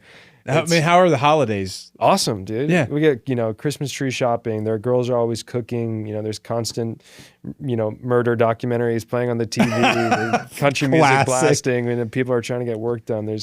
And everything's like happening. People are coming in and out of the house with their friends and, their boyfriends, and there's always something going on. And it's nice to get to share life with them when you choose to, as opposed to when your, parents are, you don't really have a choice for your kid. Yeah. You're just living with your parents. So it's been awesome, man. That's really, cool. really grateful. And they're great. They're, the best siblings I could ask for. So are they staying local to Tennessee probably, or? Lexi potentially may or may not stay. Chelsea, I know will. Lexi might be. Yeah, exactly. Lexi may be going back to California. So we'll see. It's all up in the air. We're going to find out in the next couple of months, but I'm going to stay. Is she, well, the only interesting thing, like dynamic that would be, how far apart in the house do you guys live? Like how spread apart are the bedrooms? Because that's one thing that crosses my mind. They're on a different, no, they're on a different side of the house. Okay, because that's like, trust me, it crossed my mind. That's one of those things. Like maybe we should find a way to be as far away. We got one downstairs on the other side, one upstairs on the other side. Okay, yeah. So I got my little section of the house. Yeah. We're solid. Yeah. Yeah, because like adult siblings and the opposite sex and stuff is like we gotta figure a way to get. Have our private spaces too. And they work regular jobs too. So during the day, I'm at the house. I get to knock on my work, and it's complete silence. And then Lexi comes back from teaching, and then my older sister comes back from her office. So around 5 o'clock, we all get to hang out together and share our days together, as opposed to being and have dinner and stuff. Yeah, dude, it's awesome. That's a really cool thing. That's one of the things I kind of want to live near. I'd like to live near both of my brothers. I think they're both I think they're living 3-4 hours apart right now, but I would like to live near at least one of them, just because then we could have a similar situation set up. And he's got a girlfriend, and I'm married, so it's we would probably not live in the same house just because of the situation. But I would like living close to them would be cool because then you could get dinner together and stuff like that occasionally as adults. And they're going to be there for the rest of your life. Like, you know, you're going to have a couple best friends that you'll have as well for the rest of your life. But your siblings, no matter what, will be there till the very end of time. Your parents are going to pass away. You're still going to have your siblings, hopefully. But you know, they're going to be there forever. You might as well invest in those relationships. And they're much cooler as adults than they were as kids. And I'm sure it's the same for me. I was probably as a kid, but it's nice that we're all adults and mature and we can hang out and enjoy each other's company. Yeah. Sweet. Where are you in the lineup with your brothers? As far as like age? Yeah. So I'm the oldest. I'm sure most people can tell all the gray hair, right? I was the first. And then my middle brother was born 4 years after me. And then my youngest brother was born 4 years after him. Okay. So it was like four. Get those increments going, mom and dad. Yeah. It was a very interesting increments. It's almost, I don't know why it was like that, but that's just how it kind of turned out. So my middle brother, I mean, all three of us are very close. My middle brother just had his first child this past year, so it's been kind of hard for him to come around during the holidays. They managed to come by for Thanksgiving, and that was a huge sacrifice on their part, coming to dealing with having a newborn infant, and washing all of the baby stuff and like being there to like in someone else's house, having to deal with all that and drag their dog with them too. So it's like they sacrificed a lot. It's a big endeavor. I don't have kids, but I imagine that it's absolute chaos. I don't know how my mom did it at all with us. I don't either. Sometimes I don't have any kids yet myself either, but you know, we ended up seeing them on Christmas too, but they just didn't come down on Christmas because there's too much. They were on call, working remote at the time, and also they were out of town, and they had their dog, and they had their newborn, and they have to like deal with all that stuff, which is a lot. So, but my brother and his girlfriend came down, and you know, we spent some time with them. But I would love to live near them because I mean we could, you know. And they're in Tennessee as well. Nice. So I mean, I won't say exactly where it is, like weirdos, but like you know, I would definitely love to live near them as well, just because like the same thing you're saying. Like holidays would be super easy because we could pick whichever house you want to do it at. When you do have kids one day, you got built-in babysitters right around the corner. Yeah, you're close by, and same for them. Yeah. You know what I mean? Like and you know, my brother and I do some like work together, like sometimes. Like what's your brother do? So my brother was actually in the Marine Corps for 4 years. Actually, wow. Yeah, he joined the same year that I joined. He enlisted in 2018 and went to recruit training in I think October of 2014, and then he graduated from recruit training in January. I think it was January or December of 2014. Yeah, and then he served 4 years, got out, and went back to college and got his bachelor's in dietetics, I believe it was. And now he's just What's doing dietetics? Dietetics is like it's kind of like exercise science, but for diets. Yeah, being like getting certified. It's like getting a bachelor's in dietitian studies, kind of like diet studies and stuff. So it's like heavy on like exercise science type stuff. He's jacked as hell. He's pretty strong. Ex-Marine. Yeah, he's a pretty strong guy. He's bigger than me and probably stronger than I am, honestly. And he's taller. He's like 6'4". So he's taller than me. I also shrank an inch after I joined, like within like it's the cord compression. Yeah, my spinal cord. Yeah, my spinal cord just got crushed. But yeah, he's like 6'4". He's a pretty strong guy. And like honestly, every time we get around each other, we go to the gym together. We play video games together. We make content together. Dude, move to your brother. That's what I'm trying. That's what I'm thinking. We're probably gonna eventually do at some point because like he's still got some benefits from the military, like from like injuries and stuff that he got, and then he's got what's it called? He's got an internship that he's gonna be doing, and then he streams. That's like his main. That's the main job he does right now is just streaming while he's doing this internship because you don't get paid to do this internship. But he's trying to. He got his degree so he could do this internship because he's working on his master's now. Good for him. And then when he gets his master's, you know, he might get a job doing something really well, like getting paid decent money for. But for the meantime, right now, he's essentially streaming for his part-time job, so that way he doesn't have to go work for somebody. Because he bartended all through college and worked at restaurants and all kinds of stuff like that to pay for like all of his other extraneous things, but he doesn't want to do that anymore. I don't blame him. So what's he stream? Video games mostly. Yeah, like what video games? You know? All kinds of stuff. I mean, he's playing like Mass Effect. We played Arc Raiders together a whole bunch because I stream video games too on like in the evenings and stuff and on the weekends. But one of the big things that we did that was a kind of a big project of mine is we grew up playing Halo. So that was my first ever video game. Oh, so good. Yeah. I was so big fan. So we grew up playing Halo. We played through every game. We beat every game on Legendary. But one of the things we're doing now is about a year and a half ago when I first started my gaming YouTube channel, I wanted to make a full series of us playing Halo together and beating from the very beginning and just play through every Halo series. So we've completed Halo Reach, Halo 1. We're working on Halo 2 right now. On Legendary, which Halo 2 is the hardest one on Legendary by far. Cause any level on Legendary is impossible. Oh yeah. Yeah. But it's like in Halo 2 specifically, there's no respawn. If one of you dies, you go back to the last checkpoint no matter what. There's no like, hey, hide somewhere and let me respawn. There's none of that in Halo 2. By the time you get to Halo 3, it's like that comes back and then it gets a little bit easier. So do you remember being better when you were younger, or like, do you feel like you're better at that game now? I was better younger for sure. Yeah, because I played all the time. I don't have any time. I don't have no time. Dexterity's gone. I don't have the dexterity or the time to devote to. I mean, I was playing like online, and we were playing like System Link with each other and playing against our friends, and we're really good. But I still have fun with it. I mean, like, you know, it's for me the big thing about why I like doing that is like I can get content out of it that I can send to an editing team. They can make good, well-edited videos. I can post them later, and I'm streaming them. So it's like, and I get to spend time with my brother. It's a triple whammy. And it's like relatively therapeutic for me because it's like I'm not worrying about any other stuff that's going on. I'm just kind of like fully dialed in on that. Like none of the other stuff going on in my life is really that important in that juncture. Like I'm not worried about all the current events and the chaos going on in the world or watching the news or any of that. Like, it's just like, hey, it's just me and my brother playing video games like we did when we were kids. And I can justify it because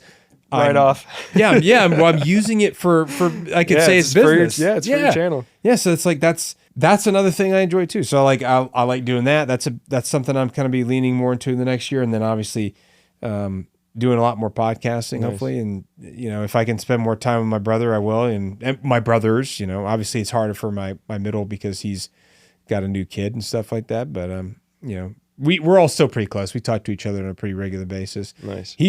My middle brother's really smart. Like he was a elementary school teacher for a little while. I don't want to, he likes to keep his life very private. He doesn't have like his social media presence is nil. And his life's probably great. Yeah, his life's pretty good. Yeah, you know, keep everything on the DL. Yeah. He's pretty down on the DL. How has your life changed since you started all this? I'm sure you get approached by people all the time, and like, you know, especially in the community, you're the floating head on Instagram. Yeah, the floating head. Yeah, it varies. It depends on where you go. Really, like if I'm closer to a military base, like people probably will potentially maybe notice me. But again, it's like what you're saying about Denzel. Like I never started to do this for fame. I definitely, honestly, if I could do this stuff and make a career out of it and not have anybody know me, that would be fine too. Yeah. You know, I like doing stuff to teach people things. And I like doing something that's positive in nature. And I want to be able to make enough money and build a business that's successful enough where I can give back to people and do things that are positive for other people. Like, I try to work with charities whenever I have an opportunity. I have a few like this. Yeah, tell me about the Hunter 7. This one right here specifically is a great organization. That's my friend Chelsea and her husband started it, and they have a group of people, a board of directors, a bunch of people that work with them. They've done very well. I think they usually their budget is around $600K per year. That they shoot for to raise that much because they're spending that much on research, on giving away or conducting free screenings, like free cancer screenings. Is that what it's representing? Is it? Yeah. Do you have the story for Hunter 7? So Hunter 7, the reason they call it Hunter 7 was because it was named after a former, I think it was an Army officer. I don't want to get this wrong, so I want to make sure I look it up. I'll tell you right now because they've got it on their page. Because I've seen you always wearing the shirts, and I've been curious about what it is. I think this is a good opportunity to actually read what it like the About Me section, they'll be able to tell. It says they're under their mission. This is to continue leading research efforts in military exposures and their subsequent long and short-term impact on the health of post 9/11 veteran population, with the intention of academic publications, sharing evidence-based data, and creating clinical practice guidelines for healthcare providers in the veteran community. Nice. Their vision is to publish information and research for the purpose of educating the veteran population and healthcare providers with the intention of influencing positive change and impact for veteran-centric healthcare. They're a veteran-founded, federally recognized 501c3 nonprofit that specializes in medical research and education, specifically on the post 9/11 veteran cohort. The 107 Foundation has quickly become the leaders in identifying potential toxic exposures and subsequent illnesses in military veterans, and in turn is able to educate both the veteran population and the healthcare providers who care for them on critical health information relating to their exposures, utilizing evidence-based practice. This proactive approach is to addressing potential health concerns as a secondary prevention to detect a disease early and prevent it from worsening to chronic or terminal. Tactic and crucial in assuring overall health, wellness, and life longevity. They support post 9/11 veterans and their families that have been made ill as a result of military exposures and or injuries through our immediate needs program and healthcare partnerships. And they are an all-volunteer team. 80% of their staff are post 9/11 veterans, and 75% are advanced practice medically licensed healthcare providers. They're awesome. The only nonprofit organization in the realm of toxic exposures to publish their medical research internationally, making them published experts in the field. So all the service-related stuff where, people are like, your injury is not service-related due to some toxic something. They'd be like... toxic exposure. Yeah, they can show that it was. Yeah, Did you ever have to do the burn pits? No, so the burn pits thing was like, that was more an early, I would say that was more of an earlier global war on terror thing. So that happened like I don't know if that really happened in 2003. I think they were just pushing into Iraq at that point, but I think 2004 and onwards, there was probably, like, once we started establishing any significant presence, that was a big thing. I know Afghanistan, it was a very big thing. Yeah, I mean, in the outposts, there's a whole scene about the burn pits. The burn pits. Yeah, where like this, shit gives you cancer, man. Yeah. Yeah, because, I mean, they were burning everything. Like, my buddy that I just interviewed before I came over here was an Afghan vet, and he was actually part of the peer group that was the last peer group from 2nd Battalion, 3rd Marines to deploy to combat before they deactivated the unit. And they had burn pits over there. And like, basically there wasn't a way to like take trash out. Yeah. Like, so you had a pit that was burning, and you would throw all the trash out there. You'd probably pour diesel fuel on it and light it on fire. And there's plastics, there's everything you can imagine all in that burn pit. And you're inhaling that stuff. They didn't have like any like respirators or masks or anything. By the way, what is that going to do? Probably not much, unless you're like full mopping.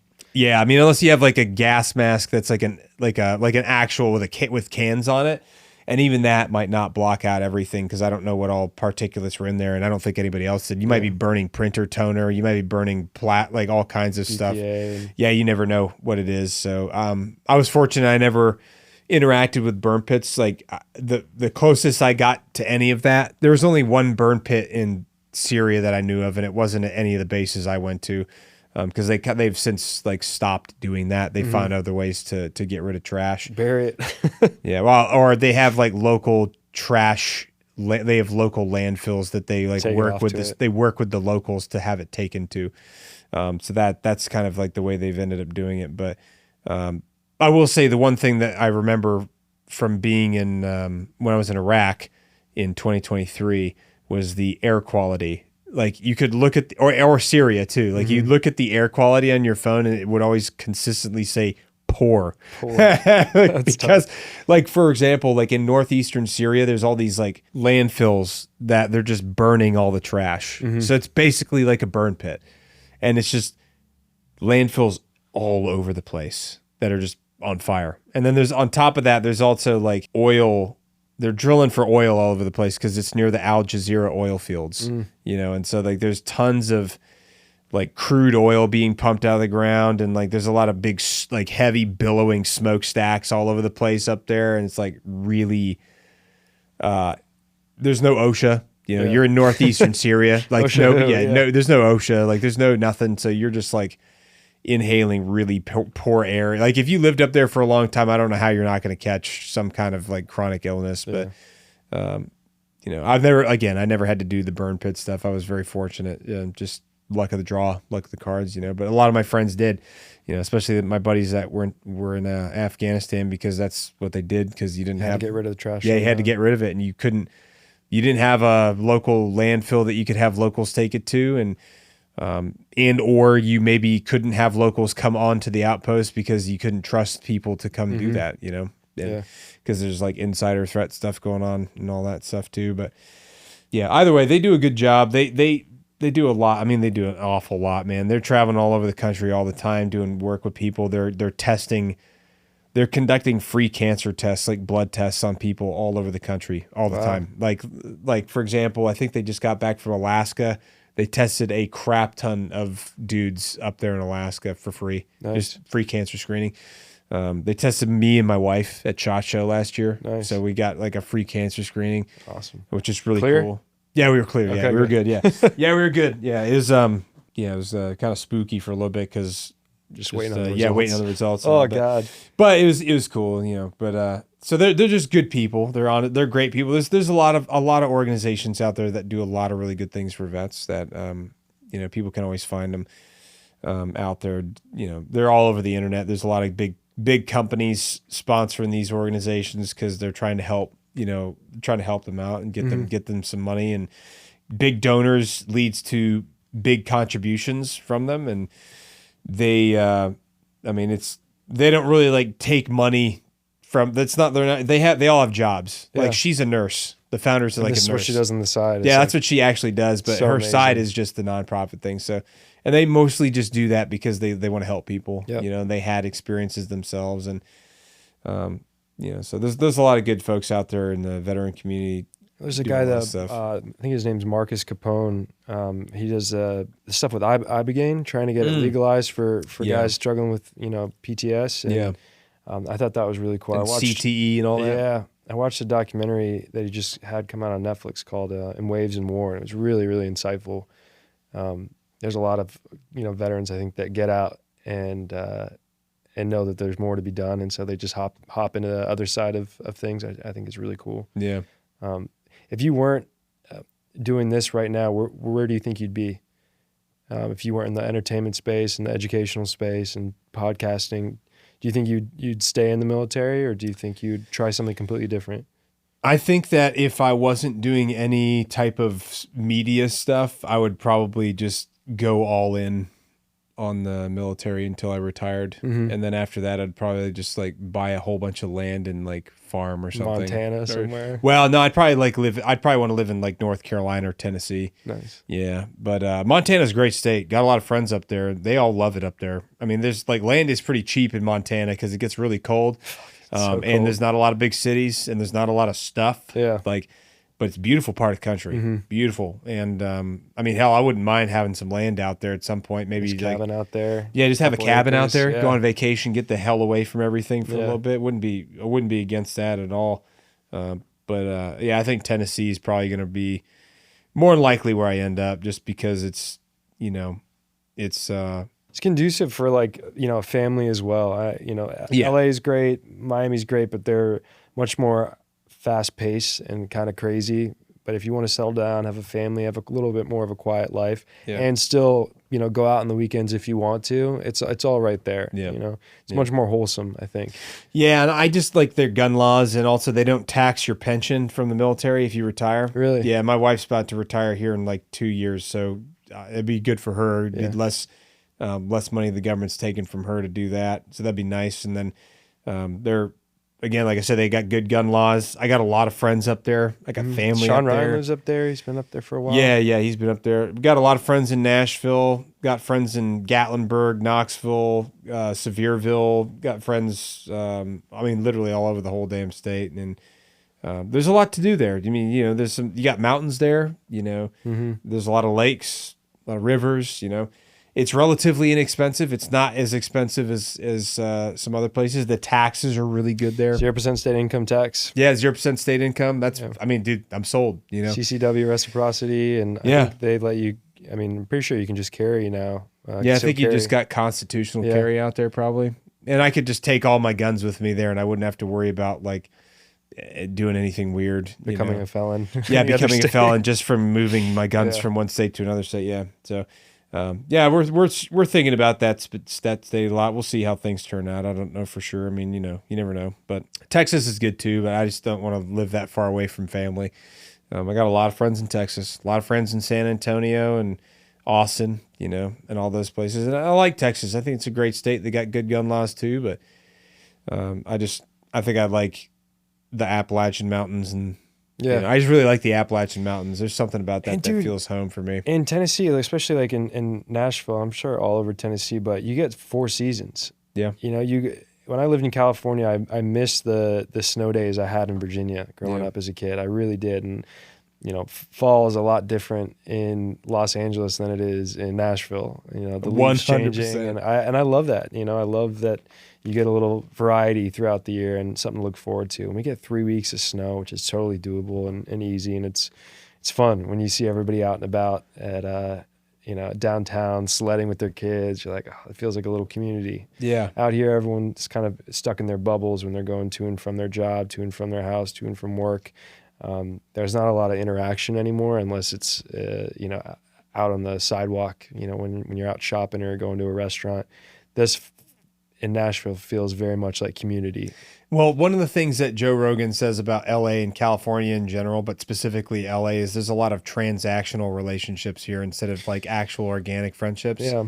And that sucks, you know, because like I don't want things from people, you know. I like genuine folks to just like connect with and stuff like that. And I think a lot of people are craving that like authentic connection with human beings. I think that's why podcasts have blown up recently, is people want to feel like they're a part of something genuine. And when you have 3 hours across from someone, eventually the charade gets dropped and you have to, you know. Yeah, you can't fake it for that long. Yeah. Because you don't have lines to read off of. You don't like have anything to memorize. It's like, hey, this is a 60-second clip. Yeah, this is me, bro. That's why I think it's scary for a lot of, you know, I think politicians. Some people are making the jump where they, you know, are going on these long form podcasts, and I think it's brave because it is scary talking for 3 hours. Sure, especially if you're a politician. But I think that's why it's also terrifying for them, is, you know, because you can't really force it or fake it for that long. The real you's got to come out eventually, for better or for worse. But I think that's what people are craving, is an authenticity, and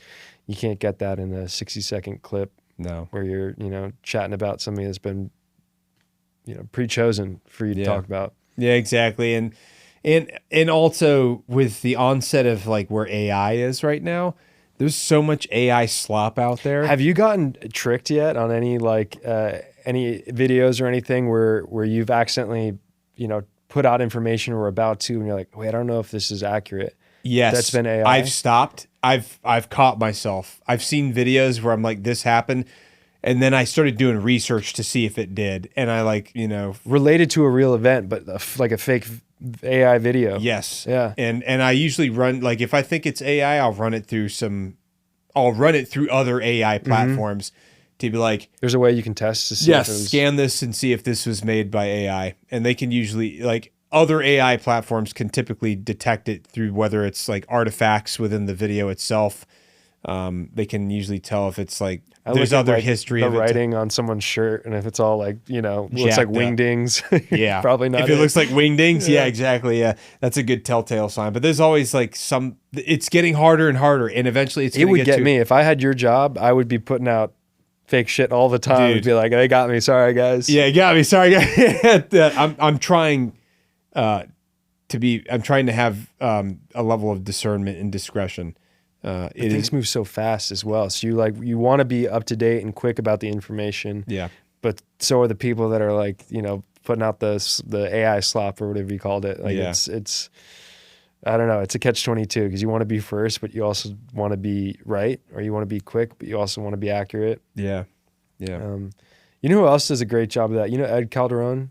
Like I've heard the name, Manifesto. Ed's Manifesto. He kind of he's always quick about the worldwide conflicts and things, especially south of the border in Mexico and South America. Yeah, Ed's he's the one who does. What's the other name for his other channels on Instagram? I think it's Ed's Manifesto. Ed's Manifesto, I'm pretty sure. I think I know who you're talking about. Yeah, he's got a couple of different channels, but he's been on Rogan as well. Yeah, I think he's so I've connected with him brilliant. before. He's super informative. That dude knows a lot about what's going on south of the border. Like, he is you should really have him on at some point. I would 100% interview. I would love to do a podcast with him. I would. Yeah, he would be a great guest. I don't know where he's from. He might be from California. I think he's from Mexico, but I could be wrong.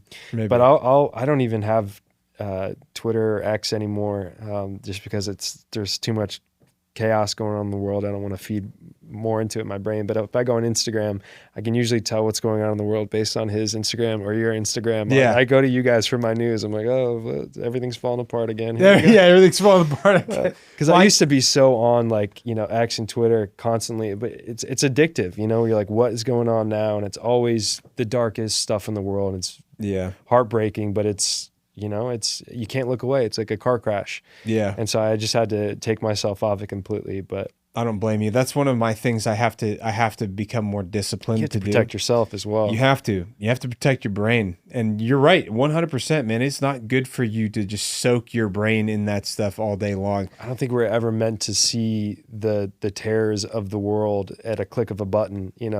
People you'll never meet or never know. Yeah.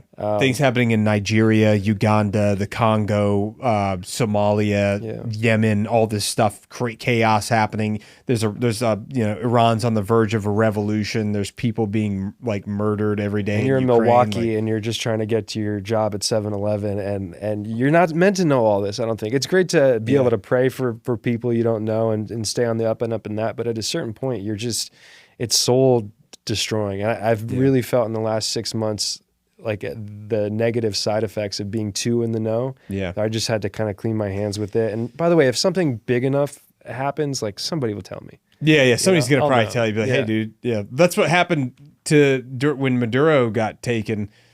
I had a business meeting that morning with my editing team at 7:00 in the morning. And we were in a call from 7 to 7:45. And then I looked at my phone for the first time. I'd been up since 6:30 because I went and made breakfast first. Didn't look at my phone because one of my things is I get up, I shave my face, I eat breakfast. I don't look at my phone the whole time. And then I sip coffee until I have a nice cup of coffee. There you go. And then I go upstairs and then I'll crack my phone open, look at it and stuff. But I had a meeting to hop right on, so I just jumped right in the meeting. And then after that, I looked at my phone. I had some missed text messages, and they're like, dude, did you see what the United States just did in Venezuela? I was like, oh, what the hell, dude? It's so crazy. Yeah, and sure enough, like you said, if something big happens, people are blowing me up usually. You'll find out. Yeah, they're going to text me and be like, dude, what, have you seen this yet? And so that was just a whole day. But I think you're right. Spending too much time on that stuff, it's bad for your brain. It's bad for mental health. We're not meant to sit there and soak that information up all day, every day. I think the things that are most important to me for my daily routine that I don't cut out, that I will never cut out, is workout. Mm-hmm. If I can do sauna, I do sauna, which I recently got a sauna. Oh, heck yeah. Yeah, so I'm gonna be using that, dude. Oh, man. You're going to be streaming I can't. on Legendary. Dude, I can't. From the sauna? I can't wait, man. That has been a major part of my fitness and health and fitness regimen, is to just sit in a sauna for 20 minutes every single day at 190 degrees. Damn. And just cook. And set my phone down on the floor or outside, turn a podcast on, listen to a podcast. Nice. And just sit there and sweat and just hold on. And just hold on and feel my heart pounding out of my chest. Screaming at you to get out. Yeah, and then just do it. And my mind is clear. I'm not thinking about anything, and that is as close to meditation as I think I can get, without actually doing meditation. I've found that has been the most beneficial thing. I used to leave work and I would drive an hour almost to this gym that was off post just to go to a sauna. And this is a long time coming. Yeah. So this is something that I've been looking forward to for a while. So it's going to be nice to be able to integrate that back into my fitness and health routine, you know, because it's just such a good feeling. Like there's a euphoria about it, almost as similar to right when you get out. Yeah, like, right when you step out. It's almost like runner's high. Yeah. Like when you go for a 3-mile run or something, you do a quick 5K and you get done and you feel great. Like the other day, for example, this has been an ongoing theme for me for probably since like 2008. This is how I maintain like mental health is fitness. Like working, going to the gym, running, doing some cardio, doing something, sitting in the sauna. But like the other day, I got on my computer in my home office at 9. I was in my office from 9 until 7:30 at night.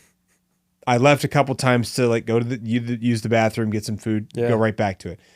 Because I had a bunch of work to do. And I was like, God almighty, dude, when is this going to be done? And I was like, I just wanted to go to the gym and I still need to stream tonight. And it's like, it's 7:30. And I was like, I'm going for a run. So I finally finished uploading the last thing I needed to this one long form video. And I threw my running shoes on, bounced, ran 3 miles. I was like, I need to. It's 7:30, 8 o'clock. It's dark out. My wife's like, why are you going for a run at night? I'm like, I need to. Yeah. I need to go for a run. And also, if you decided, like, I'm going to try and go to the gym, it's 15, 20 minutes there in the car. You lose your motivation, another 30 minutes of a half-assed workout. Exactly. If you got that feeling in you, lace up and just go. Yeah, just go for a run. Get it out of your system and come back. And it was good. I ran 3 miles in like 20, 21 minutes. Nice. It's not super fast, but fast enough where it's like I'm getting a good sweat and I'm breathing very heavily, and I got my heart rate up, and I got back, and sure enough, man, I felt great. Yeah, and then you can get back to work and do the things you came in to do. Well, first thing was I sat down and ate a bowl of chili that my wife had made. Canceled that right out. It was just canceled that right out. You know what I mean?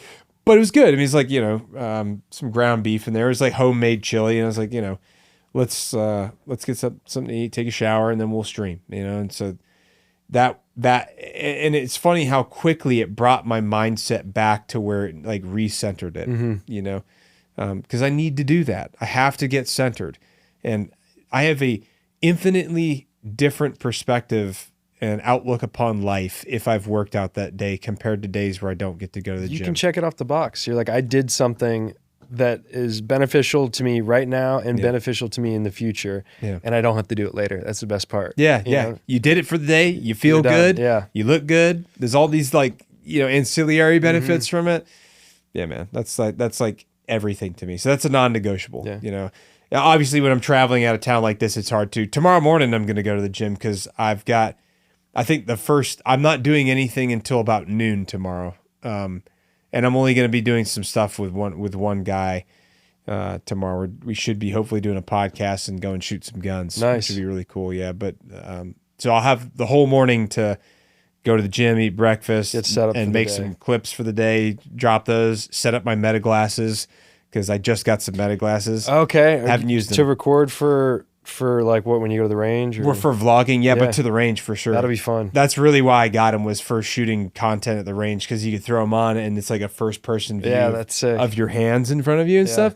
So that'd be kind of a cool perspective to try that out. So that'll be when they get broken in for the first time. Nice. So I'm looking forward to trying those out, and also getting some sleep, because this past couple days I screwed myself multiple times because I kept forgetting to I want to spend time with people outside of just doing an interview or just this or just that. And so, it's not like I screwed myself. I just end up always staying it's hard, late. Man. It's you're trying to, it's like with your brother. You're trying to stream, spend time with your brother, and, vent out whatever you got going on in your head that day, and kind of, you have so much going on in your life that you're trying to stack multiple habits on top of each other, which is good. Yeah. But then also eventually sometimes hanging out with your friends will start to feel like work. It's this crazy balance, and I don't think anyone's figured it out fully yet. Yeah. So give yourself some grace, because it's hard. Yeah. I think that's the thing, is like I planned, for the most part, I gave myself buffer so that way I could get enough sleep. So I've been getting like 6-7 hours. It's not too bad, which I didn't mean to say 6-7, but that's just kind of how it happened. Sorry, that's kind of brain rot. Yeah, clip that. But I don't want to just be doing one thing. I like to do other stuff too. So it's like yesterday we did a podcast. I want to get dinner with my friend afterwards. So we cooked some dinner at the house, had some steaks, hung out for like 3-4 hours. And then I had to drive from there to Corona, which was about an hour drive-ish. And then went to sleep pretty much right when I got to the hotel. Got up at 6:30, had breakfast, shaved, filmed some videos, and went straight to another podcast. Was there like 5 minutes late for that one because I was like running behind with everything. On brand. And then left there immediately after we got the footage. Drove straight over here, 15 minutes late to this one. So we're on a roll. But the thing is, though, with your career now, you're able to go to all these different places, see people that you wouldn't normally get to see on a regular 9 to 5, even friends of yours that you know have great relationships with. You're not able to do what you do now if you had a regular office job where you have to show up at the same place at the same time. Like, it's a blessing that you get to. It is 100%. Yeah. You get to travel the world. Same with me. Like, one of the coolest things is I get to go to new places, meet new people that I would never ever get to meet in any other line of work. Yeah. And I also happen to get paid for it, and I love it. Like, that's what's happening with you. And how sick is that? That's sick, dude. And sometimes I forget because like I stack too much crap up to try to do too much because I feel like I have to be productive when I'm out of town. Yeah. And I try to make sure that I'm also fitting in time for, hey, we're just doing some recreational stuff. Like we're just doing dinner. We're just doing some like chill stuff, whatever. Yeah. We're just going to a cigar lounge. Like and that's important too, because that kind of stuff is just as valuable as doing this, But you're right. You're 100% spot on. Like if you can do stuff that you enjoy and be your own boss and get paid to do things that you enjoy, like, dude, that's the key to success, is like finding something you like doing and that you can make money doing. And honestly, if you can be your own boss, that's even better. Yeah. Oh my God, dude. Like, I am a huge rebel, which is very ironic considering the career path that I took. I know. Yeah. And so it's just like, kind of is what it is. But I mean, you find ways to make things work and ended up working out like the way that it was supposed to. But in any case, what were some of your like early fears starting it? Getting in trouble for doing it, honestly. Yeah. I was more concerned about getting in trouble for doing it than anything. And fear of retribution from people in my own community because we're very it's a word for it. It's like the tall poppy syndrome. It's that and also the community I happen to be a part of is a double-edged sword. We're our best friends and also our worst enemies. Where do you think that comes from? Because I've heard that from a lot of like veterans and like even active duty guys. It's once you get out, depending on what you do with your life after, you're either like, supported and cheered on, or you're chopped down. Yeah, I think it's. So I was talking to a guy his name is Tyler Gray. Oh yeah, and do you know Tyler Gray? Yeah. You ever seen him? He's a Delta guy, right? He's a Delta guy. Yeah, gangster. Yeah, bad dude. Straight bad dude. He's from Bakersfield, from right up the street. And we did a podcast a few months ago, I think back in the fall, and great guy, amazing. He had amazing insight. He said the biggest plague for the veteran and military community is insecurity and comparing yourself to other people. And because we live in a culture where you're constantly being compared to your peers for evaluation, for promotion, for within the military. Within the military community. And so that becomes ingrained in our minds. Interesting. As like that's how all of life is with you, And so the way your habits stuck with you when you got out of the military, being regimented, waking up early, so did some of the negative aspects, which made sense in the military, but outside can be, detrimental to your personal growth or your buddy's personal growth. Yeah. Well, there's also like a lot of guys that, even folks that are still in, because of the way that there's a lot of comparing people and insecurities, comparison's the thief of joy. It really is. Yeah. And I try not to spend any time comparing myself to other people because every time I do it, I find out I'm miserable. Man. It's a trap. Yeah. Life sucks if you start looking too close. Yeah. I'm not trying to do that, man. And I think the people that are unhappy or oftentimes are hateful or angry towards you are stuck in that vicious cycle of comparing themselves to other people.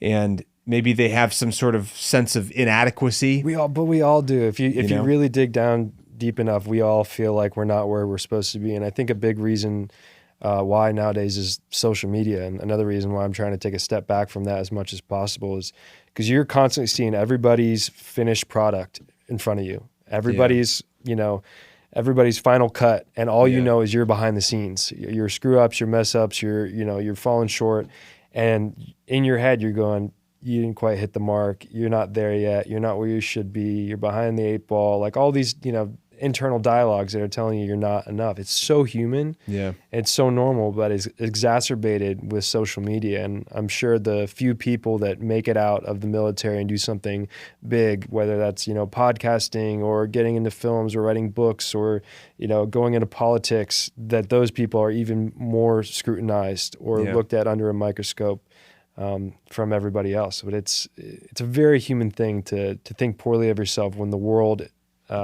is constantly showing you the best of themselves, and all you know is the worst of your own. It's tough, man. I think what you said about like comparing your behind the scenes to their final cut. Yeah. Somebody else said something similar. They said it's like comparing your blooper reels to their final final edit, and because that's all that you're seeing, and there's also a lot of stuff going on. The military is a tough profession, a lot of differing opinions, a lot of differing perspectives. There's a lot of folks that have experienced significant trauma, and there's a varying levels of, alcoholism and abuses and all kinds of stuff that comes from all these things. And a lot of people that have, TBI and CTE, and a lot of people that just have had traumatic experiences that have impacted the way that they associate with other people. For sure. But then on top of that, there's just, the whole comparing thing. And yeah, but Tyler really brought that up the most, was that he's like, the people, like the military in general is like really bad for, comparing themselves to each other, and it makes sense insecurity. The way it's structured, though. Yeah, but it's like there's a lot of the way it was described to me by some people is like there's some people that are egomaniacs with inferiority complexes. Does that make sense? It's a dangerous combo. Isn't that a dangerous combination? Because it's like an egomaniac that's like, I am like the man for everything. Outward projecting, inward insecurity. Yes, but again, inward very insecurity. Human. Very human. But man, that is a dangerous combo. Yeah. Because then you're going to be unhappy. You can't do that stuff. You can't compare yourself to other people. You can only compare yourself to who you were the day previous. Mm-hmm. And like, where are you at right now compared to where you were yesterday? Yeah, agreed. That's the best way to do it, I think. That's your marker for am I in the right direction? Am I headed somewhere? And am I better than yesterday? That's your North Star. Better. Sometimes it might just be getting out of bed in time and you do nothing else for the rest of the day, but like that was enough. Yeah. Or going on that run when you feel like shit and it's 7:30 and you're like, I could just, keep working, but you're like, I'm going to lace the shoes up and go. Yeah. That's your 1% better sometimes. It doesn't have to be these giant leaps and bounds that you see on social media. It's, these trips that are being taken or jumping out of planes or being on a billboard. Sometimes it's the small little victories that you in 20 years will be cheering yourself on for. Yeah, the small things I think do go a long way. Yeah, I mean, you see a lot of stuff on social media. It's like, okay, all the guys jumping out of planes, like a bunch of cool guys. They look like they're doing cool stuff. It's cool video. But then, it's like, well, what am I doing? Okay, well, maybe I should go to the gym. Maybe I should go for a run. Maybe I should go do this. Let's go do that. And then you feel better. You did something, that you overcame something that day. That even if, because a lot of people, that may be the hardest part of their day. Yeah. Maybe if you've got a cold plunge, you do your cold plunge. Maybe you've got a sauna. Maybe you go to a gym that has a sauna. Maybe you sit in there for 20 minutes at 185 degrees. It's hard. It's hard to do that. But you do some hard stuff. Human beings need to do hard things, I think, and it kind of takes you outside of yourself. But yeah, I think honestly, the way I look at it, and Tyler Gray's spot on a lot of stuff. Like his explanation behind why veterans and service members are the way that they are in a lot of ways is, I think, very well done. I think he does a really good job in explaining it. But I personally think that every single community has people like that. Like, I guarantee there are groups of painters in the painter community that just all they do is tear people down in their own community. There are people in like the archaeology community that probably just tear, the critics, they just tear people down. There's definitely people in the entertainment industry that are tearing other entertainers down. I don't know what you're talking about. Yeah, like you see it in the tabloids, you see it in the Daily Mail all the time, you see it everywhere. So it's like every community has that. The hunting community is even bad for it apparently. And this is just from what Cameron Haynes, Cameron Haynes? I've seen him say some stuff about it where like these hunters were ragging on him for writing a book because it's like, or for doing the stuff that he does with audio video, it's like. By the way, at a certain point, who cares as well? We're all gonna be dead one day. You might as well like do what you love and enjoy it. Yeah. And people are always gonna say something negative about it. It's a reflection of how you feel about yourself, and everyone's going through some sort of tough battle that they're fighting, whatever level you are at on that. People have something to say, so just fucking do it. Make the podcast, make the film, do the thing that you want to do. YouTube video about your hunt. Get the elk. Yeah.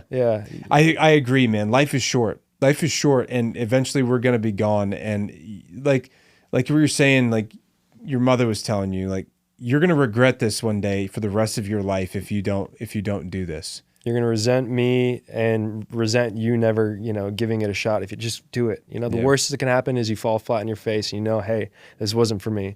Or you start looking at the positives and like, imagine if things went right. How far could that go? And I'm spitting proof that like, if you say yes to the scary thing, something good could come from it. Yeah. If you could work for any director of your choice, who would you want to work for? Oh, I mean, Christopher Nolan, obviously, I think he's the GOAT. He is goated. I don't think that man's ever made a bad film or had a bad take. Probably Christopher Nolan. I haven't seen a bad film of his either. No. I don't think they exist. I mean, Dunkirk, Interstellar is, again, so impactful for me. And Tenet. Tenet was crazy. Memento, he's got another one coming out right now, right? Odyssey, that's right. Yeah. That's right. That's going to be unbelievable. Yeah. With Matt Damon, right? I mean, the whole cast is insane. Star-studded, dude. It's going to be freaking nuts. Yeah. I'll probably go see that in the movie theater. Christopher Nolan films, I'll get off my ass. You have to. I'll get off my ass. I'll go support. It's the law, dude. Yeah. It's the law. Yeah. That's a good one. That's a good one. Are you a fan of Quentin Tarantino films? Mm-hmm. Would you ever be in a Quentin Tarantino film? Does a bear shit in the woods? Okay, there's the answer. I guess that's it's not what I ever. It's like, people work their whole lives to get their career to a place where they're recognized by directors like that say, hey, I want to tap this person to get a part in a film. It's not like would I? It's like, when I'm potentially down the road given an opportunity, I would jump at it. There's just so many brilliant people, so many different craftsmen you want to work with, and that list keeps growing and getting bigger and bigger. And I feel like I just started. Like if you could put a chapter on this would be chapter 1 of my life.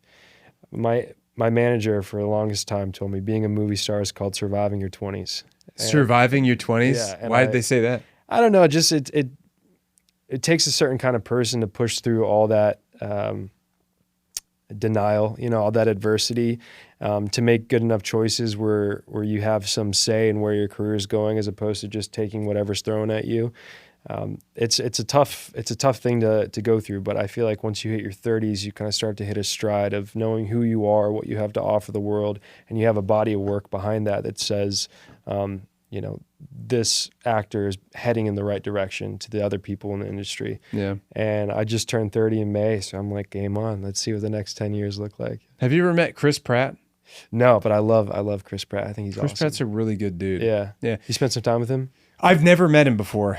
He probably doesn't know I exist, and that's fine. But like I think he's a good example of somebody who started off humble beginnings. Like, I mean, he started off at Parks and Rec, really, for the most part. I don't think homeless in his van in Hawaii, right? Before that was his story. He was like living in his van in Hawaii. Yeah. And this woman gave him his shot, and he got a flight out to California, did a role in a project, and then just started spitballing from there. Yeah, and he works so much. He's booked for the next 2 years. Yeah. Booked for 2 years. And his personal life, you know, he's got like a family, you know, his he's married to Arnold Schwarzenegger's daughter.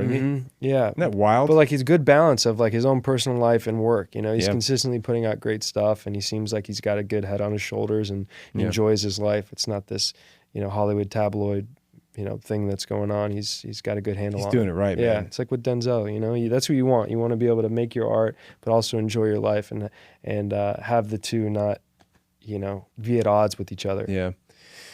That's a tough thing to do, you know, especially in this day and age where like there's a lot of tumultuous stuff going on, and people are always trying to get you to provide opinions on things. And have you been asked by like, you know, I don't know, X marks a spot to say something or promote something that you just had a, you know, iffy feeling about? Or yeah. So I basically, the way that it's kind of gone for me to keep it very simple, just for numerous reasons, but mostly because it's just, you know, personal decisions. But if I'm going to talk about something, it's just going to be like, it's going to be either, so if we're going to be doing like working with like for somebody, like getting paid to talk about something, it's going to be for a business that's based in America. That's an American company that does something to actually help people. And, you know, it's not, I've never been like paid to push ideas or to push stories. Yeah. Never been paid to push any stories. All of my stories, because there's so much happening. There's so much happening all the time. I can talk about whatever I want. Yeah. If I see something that I think's interesting, I talk about it. I've never been paid to push any story at all by anybody. That's awesome. Yeah, and honestly, like I prefer to never do that. In fact, I'm going to say right now, I'm not going to do that. If there's a story I want to talk about, that's cool. If I don't want to talk about it, or I don't think that it's something I want on my platform, I won't talk about it. Or if there's like legal reasons I can't talk about it, because obviously there's certain things that I have to do that are different from your average normal person that's on social media. Because you're still in. Yeah. Right. There's different things that I have to do that other people don't have to do, you know? So like probably makes your job a lot harder. Yeah. Too. There's a much narrower path of things that you can do and things you can't do and things you can say and things you can't say. Where does the line get drawn between, like, you know, obviously your views and opinions don't reflect the DOD as like a, you know, you have to claim that essentially, I'm guessing, but like, where does your personal opinion and like what you can post while still in the military intersect? Like, is there things you can and cannot say? The easiest way for me to walk that line is just talk about things from a factual standpoint. Here's something that's happening. Yeah. Okay. The news. Yeah. Easy. Yeah. Because I don't have to give anybody my opinion. I can just say, this is what's happening. Yeah. I could make a joke and add some commentary about it. Yeah. Yeah. And that's fine. Yeah. But I still didn't give my opinion on a subject. It's just, here's the information. You can kind of do what you want. You know, pretty matter of fact, pretty like, I'm going to have my own inherent biases, right? You know, like I like guns, you know, I like the outdoors. I like family. I'm a Christian. Like, I'm not going to force my ideas on anybody. I would never want to do that either. You know, this is America. Like, I believe in American exceptionalism, and I believe that you should be able to live your life as you see fit, as long as you don't hurt other people here, you know? Agreed. And I mean, I'm a big staunch libertarian. I'm like a registered independent for a reason. You know what I'm saying? Yeah. That's one of the reasons I love Joe Rogan so much, you know, because like I vibe with a lot of the things that he says. And a lot of his opinions, because it's just being like a normal person. Think for yourself, make your own decisions. But again, I stay in like some very narrow boundaries, and I just talk about things that are happening, and I find interesting, and teaching people about technology that I found out. You know, as far as like opinions are concerned, I think there's a couple things that I've been pretty opinionated about. One is like in relation to protecting children. And I feel like we should all be on board with that one. I don't think that's really controversial, although some people find it controversial, strangely.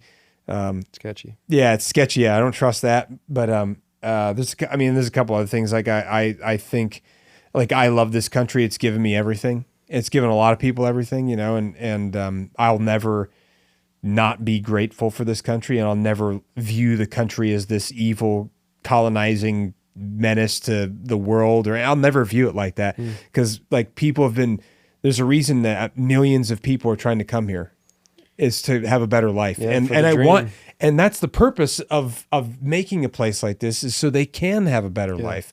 And if you do it the right way, that's what we are, a melting pot for a reason. Like people came here from all over the planet, and you do it the right way. You immigrate here legally. My grandparents came here legal, or my grandmother on my mother's side fled Germany during the war, came here legally, immigrated, moved here, got here. I always think about people that had to come to Ellis Island back then who like, didn't speak. Terrifying. I can't get anywhere without, Waze. How the heck would I figure out like this boat is going to land at this certain spot? I don't speak the language. Like I'm always so impressed by people back then who literally picked up their entire families, moved to a foreign nation, and imagine doing that back in the 1700s. Imagine doing that next week. Yeah. Forget that. Or even next week. Yeah. That's crazy. But even like, dude, I think about there was no Google that they could be like, hey, what's this going to be like? There was no MapQuest. Yes, they heard stories, that this country was taking in people and that they could, go live their dreams out there, and they're either running away from something or running towards something. And they just had to trust that this boat was going to get them there in 6 weeks, maybe, if that. And then they got to this new place and they had to start over from scratch. New language. They didn't know anybody. Yeah. Like that no money. Is so impressive to me. Yeah. I think there's a lot of very resilient people that came over here to start a new life because like maybe they were fleeing corruption in a government. Maybe they're fleeing war. Maybe they were fleeing persecution. Maybe they were leaving Ireland because of the potato famine. Maybe they were fleeing communism and they were trying to get out of a dictatorship. A lot of reasons. And I mean, that's one of the things that made this country so great. And I genuinely believe that is the people. And part of the reason why I think it's important that Americans don't look at each other as like, oh, that's an Italian American or a British American or an African American or an Asian American. No, you're just an American. What's that Reagan You came speech? to America. What's that Reagan speech where he's like, if you you can move to Japan, but you'll never be, you'll never be Japanese. You can move to here, but he's like, when you move to America and you become an American, like you're American. You're an American. And I'm like, that's so sick. It's so badass, dude. He had such a good way with words, man. And I believe it's true, that. Yeah. It's once you're here, you're that's it. That's you've hit the status quo. Like that's what it means. Yeah. Yeah. And I mean, I'm sure there's probably some people that find me controversial. Maybe I try to be pretty like, just matter of fact and like talk about things that are happening. And like, if I give my opinions on things, it's usually just me just being myself, and I think that's people are craving a genuine approach to stuff like that,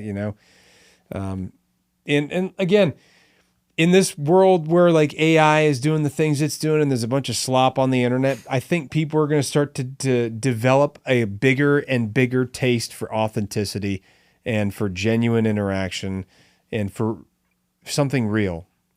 I agree. Especially on the internet, because there's a lot of fake crap that's just like fake bullshit that people invented or fake drama that some influencers came up with because they thought that it'd be a great way to make money or something. But I'm not into that stuff, man. I think just, having real connections with people.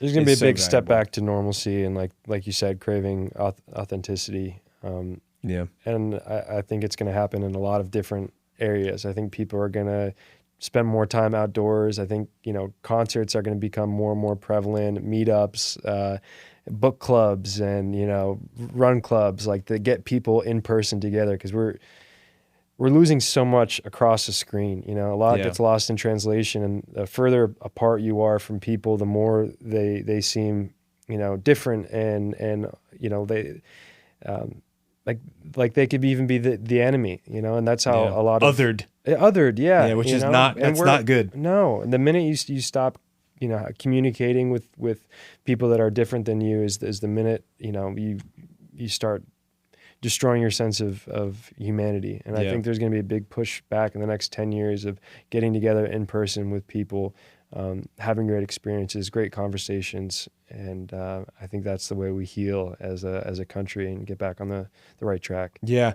I think there's for sure a lot of mental illness that has occurred as a result of like social media. There's no doubt.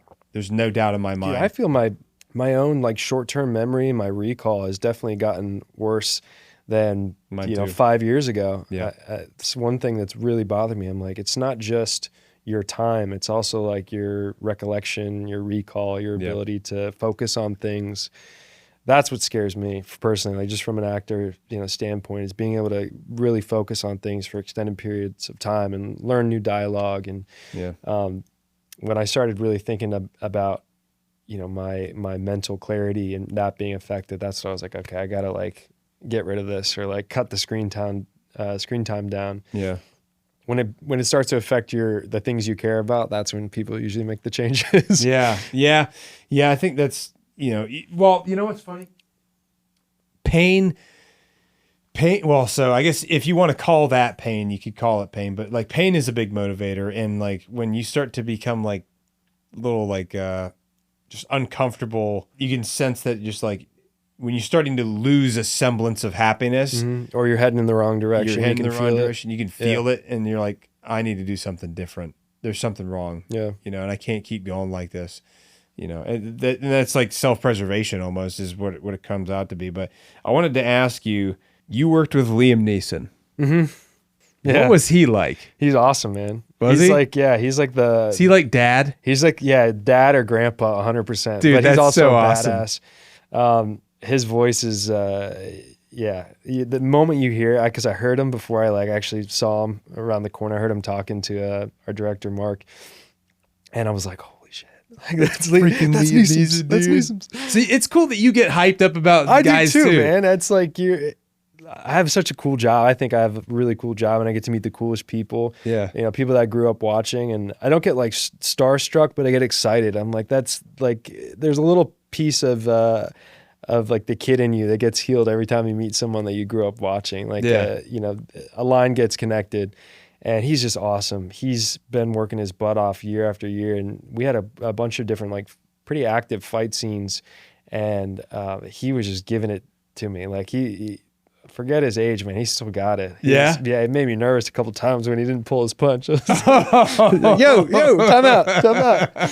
No, he's awesome and crazy hard worker and just has the best stories. He's like that grandfather, you quintessential grandfather you like wish you had growing up, where he's just like a badass but super kind and great man. I remember watching him for the first time in Star Wars Episode 1, The Phantom Menace, when I was that crazy man bun. I was in 6th grade. Yeah. And I went and saw that movie because I've been a Star Wars fan my whole life. And he was just such an unbelievable character, like this wise, like mentor, like, dude, that guy could have easily been anybody's father figure, mentor. I was like, this guy, man, like that dude was, it's just like chef's kiss. Yeah. You know what I'm saying, dude? He's exactly who you thought he would be. He's very like, entertaining. He's got great stories. He's wise. He has these like quips that'll just toss out at you like little nuggets of wisdom, and you're like, yeah, of course you just said that. And like, he had a rough period of time in his life, man. Yeah, like some absolute horribly misfortunate things happened to him. Yeah. God bless him. Yeah, and he pushed through that, and he's still crushing it, man. Yeah, and like that's like people like that. The fact that he's been able to keep going after all of that heartbreak says a lot about his character. It really does. Yeah. And his level of perseverance and resilience and mental fortitude and intestinal fortitude. Yeah. Like, I don't know a lot of people that can do that, and I mean, something to be admired for sure. Yeah. I hope that the rest of his life is miraculous. Me too. Yeah. Because like people like that deserve, they deserve nothing but good things to come to them. Agreed. So, but that's awesome that you get to meet him and you get to have some stories with him and like have some conversations with him. I know that was probably. Did you ever like think to yourself like, dude, what the hell am I doing here talking to Liam Neeson right now? You definitely have pinch me moments, like especially they're usually not on the day where you're like face to face working with them. It's usually like you got the call from your agent and you're like, hey, you're going to Australia to film this movie Blacklight with Liam Neeson. You're like, oh my God, it's so sick. And then you call your friend and you're like, yo, that's taken. That's taken. That's taken. Yeah, you're about to get taken by Neeson. You're about to get taken. Yeah. And then it hits you like, oh my God, yeah, that is sick. Because up until that point, they're, and when you get on set, they're your, they're your colleagues in a way.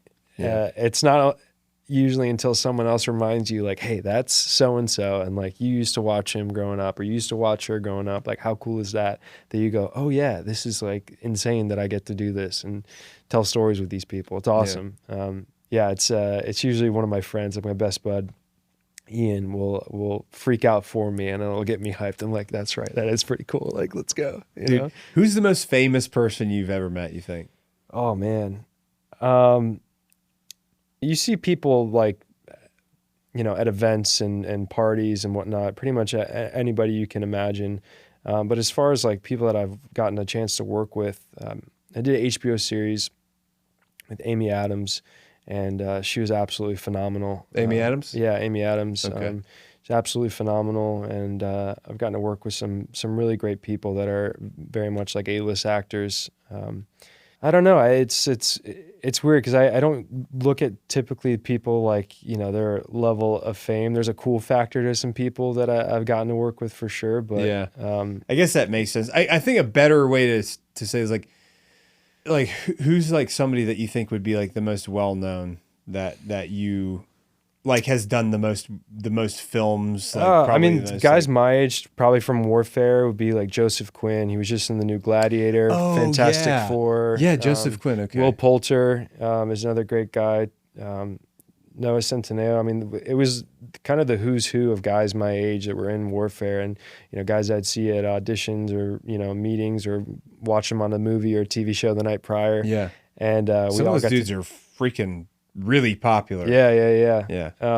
And so it's just cool to be in the same room as those guys, and that they're friends now. And it's a really rad experience. And obviously Alex Garland, who's a brilliant writer and brilliant director.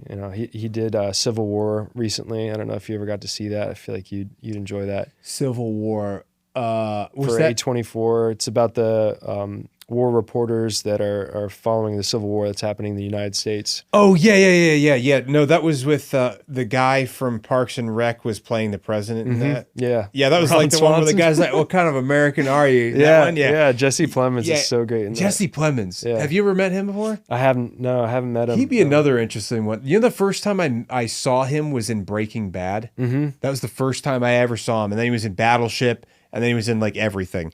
It was super weird. That guy who was doing the what kind of American are you? Yeah, Jesse Plemons. Yeah, because he was like the guy. Did you ever see Breaking Bad? I did. I don't remember him in it, but he was the guy that got shot by Jesse Pinkman after he shot a kid that was gonna accidentally pull up on the train when they were like siphoning stuff out of the train, and the character he was playing shot a kid, and then Jesse Pinkman kills him or kills his character. God. Yeah, crazy series, man. Yeah, one of the best television series. Vince Gilligan. Yeah, Vince Gilligan, dude, brilliant. I watched that from the time it started till like the time it ended, pretty much, and then I saw the final episode in a movie theater. Really? Yeah, because at the local town that we were in, the local there's like a local movie theater called the Omni Theater at the time, where you could like sit down and order food, like dinner. Mm-hmm. So you could like order your dinner and then also watch a movie. That's and they were playing it live, the last episode. So that was really cool. That's like awesome. A really cool like wrapping up of the series with a nice bow. Get to watch the final hour and a half episode in a movie theater instead. I went with him to, we got picked up by Blackhawks, and we went to the Fort Irwin Training Center, the U.S. Army Training Center. Okay. I think it's in California somewhere. We got picked up at the airport with him, my buddy Glenn, and Glenn who? Glenn Powell. Glenn Powell, okay, gotcha. And another agent friend of ours, and it was so cool. We got to go like shoot like 50 cows and like. Did you? Around. Yeah. Like actual 50 cows? Yeah. Nice. Yeah. So they taught you how to do half load, full load. The timings. What's it called? The spacing. Headspace and timing. And did they show you how that stuff was set? No, thank God. Okay. Somebody called it the Jesus pin because if you lose it, you're gonna be like, oh Jesus, the Jesus pin. Yeah. So yeah, a lot of the times, a lot of these 50 cals, like they used to have these tools called headspace and timing gauges that you would basically stick into this thing, twist it, and you would have to like spin these small dials in the back of the, like in the back side of the receiver, and that was to kind of like help set your headspace and timing so that way you didn't have like misfires or the rounds seated in the chamber properly when you were firing and stuff, because otherwise you could have an interruption in the cycle of operations and potentially have a malfunction, could cause ruptures of cartridges, all kinds of, could cause catastrophic damage, especially with a 50 cal round. But nowadays have they fixed that? They've changed it now. Okay. So like, well, I wouldn't say it was like, have they fixed that necessarily? It's just it was a thing that enabled the gunners to adjust that stuff because they naturally kind of loosen up as you're firing them, because it's a lot of like kinetic energy that's shaking everything inside of it. But now they have like these barrels that they stick in, and they naturally set the headspace and timing, and it's supposed to stay that way for you, so you don't have to do it yourself. Now they still kind of fall off a little bit, and you have to have like an armorer fix it, because like now you're not allowed to do it yourself as like the end user, which is a little different. But, so what happens if the gun breaks and you're like on a helicopter somewhere? Is it out of commission? It's out of commission. You better have a backup. You know what I'm saying? Like a lot of times guys might have like another receiver somewhere in case, or maybe another bolt or something like that. Bolt carrier group. I don't know. Depends on where you're at, what you're doing, who you're with. Yeah. You know, it depends on what the mission is, all that stuff. But that's cool that they had you guys shooting 50s. Yeah, it was a cool experience, you know. And they had like the Little Birds and the Blackhawks come in and do. They took a building, essentially, like it was a kind of a little show they put on, but they all took a building, and we got to watch that happen, and it get hit from a couple different areas. And that's cool. Guys like, you know, running out of their Humvees, and people landing on the tops of buildings, like fast roping down. Like, very, very cool. Where did you guys film that movie Warfare? Where was it filmed? In London, actually. In London? Yeah, this it's about an hour outside of the city, in a place called Tring. It was an old Royal Air Force base that was kind of level and flattened, and they built four city blocks basically of the place that it took place in Iraq. Yeah, and they just redesigned it completely, like to photo detail, to like pictures hanging inside the house, to the exact rugs, to the exact specifications. You know, even up. Creating walls where there weren't walls, you know, like exactly how Ray and his like teammates remembered it, and they had pictures from it as well. So they got to work with the, you know, art design, and they basically just made this city exactly how they remember it, and saw it like to a T. So we got to live and exist inside of it. It wasn't a lot of, you know, acting that you needed to do. Guys were popping up, shooting blanks at you from like this place and this place, and we got to train in these buildings. So it was very, very realistic, and kind of the coolest possible outcome for shooting like a war film. Yeah, that's really cool, man. Yeah. They built an entire damn town. Yeah. Yeah, I mean that's very different. I didn't know that it was done in London or in England in general. For some reason I thought that you guys had filmed that in like, I always assume people film these things in like Tunisia or Morocco or something like that. A lot of them do. I'm sure a lot of them do. I think because Alex Garland, he's a Brit, and a lot of the actors are Brits as well. Yeah. And he has his crew out there and his DP that he trusts. I'm sure there's crews that he's worked with extensively before that he's like, they're all locals here. It's easier to fly out a couple Americans that we like for the project than it would be to ship everything. You know? It was mostly Brits. Yeah. That's crazy. And they did such a good job faking the accent. They're brilliant, man. They're brilliant. Well, they grow up, for a lot of them, watching American TV. So from the time they're little kids, you know, they got that accent down pat. It's really cool. Yeah. I mean, because some Americans can fake the British accent. Some of us can't. Yeah. You gotta go work with the dialect coach for sure. But even then, it's not secondhand to us. Yeah. Whereas it's like very easy to have a basic Midwestern sounding American accent. Yeah. And just have no no different. The way you pronounce your R's are different. That's the big thing that changes all, like the way American accents are, is the way that people pronounce the letter R. Like people in Massachusetts and like the Northeast might pronounce R's like ah. Yeah.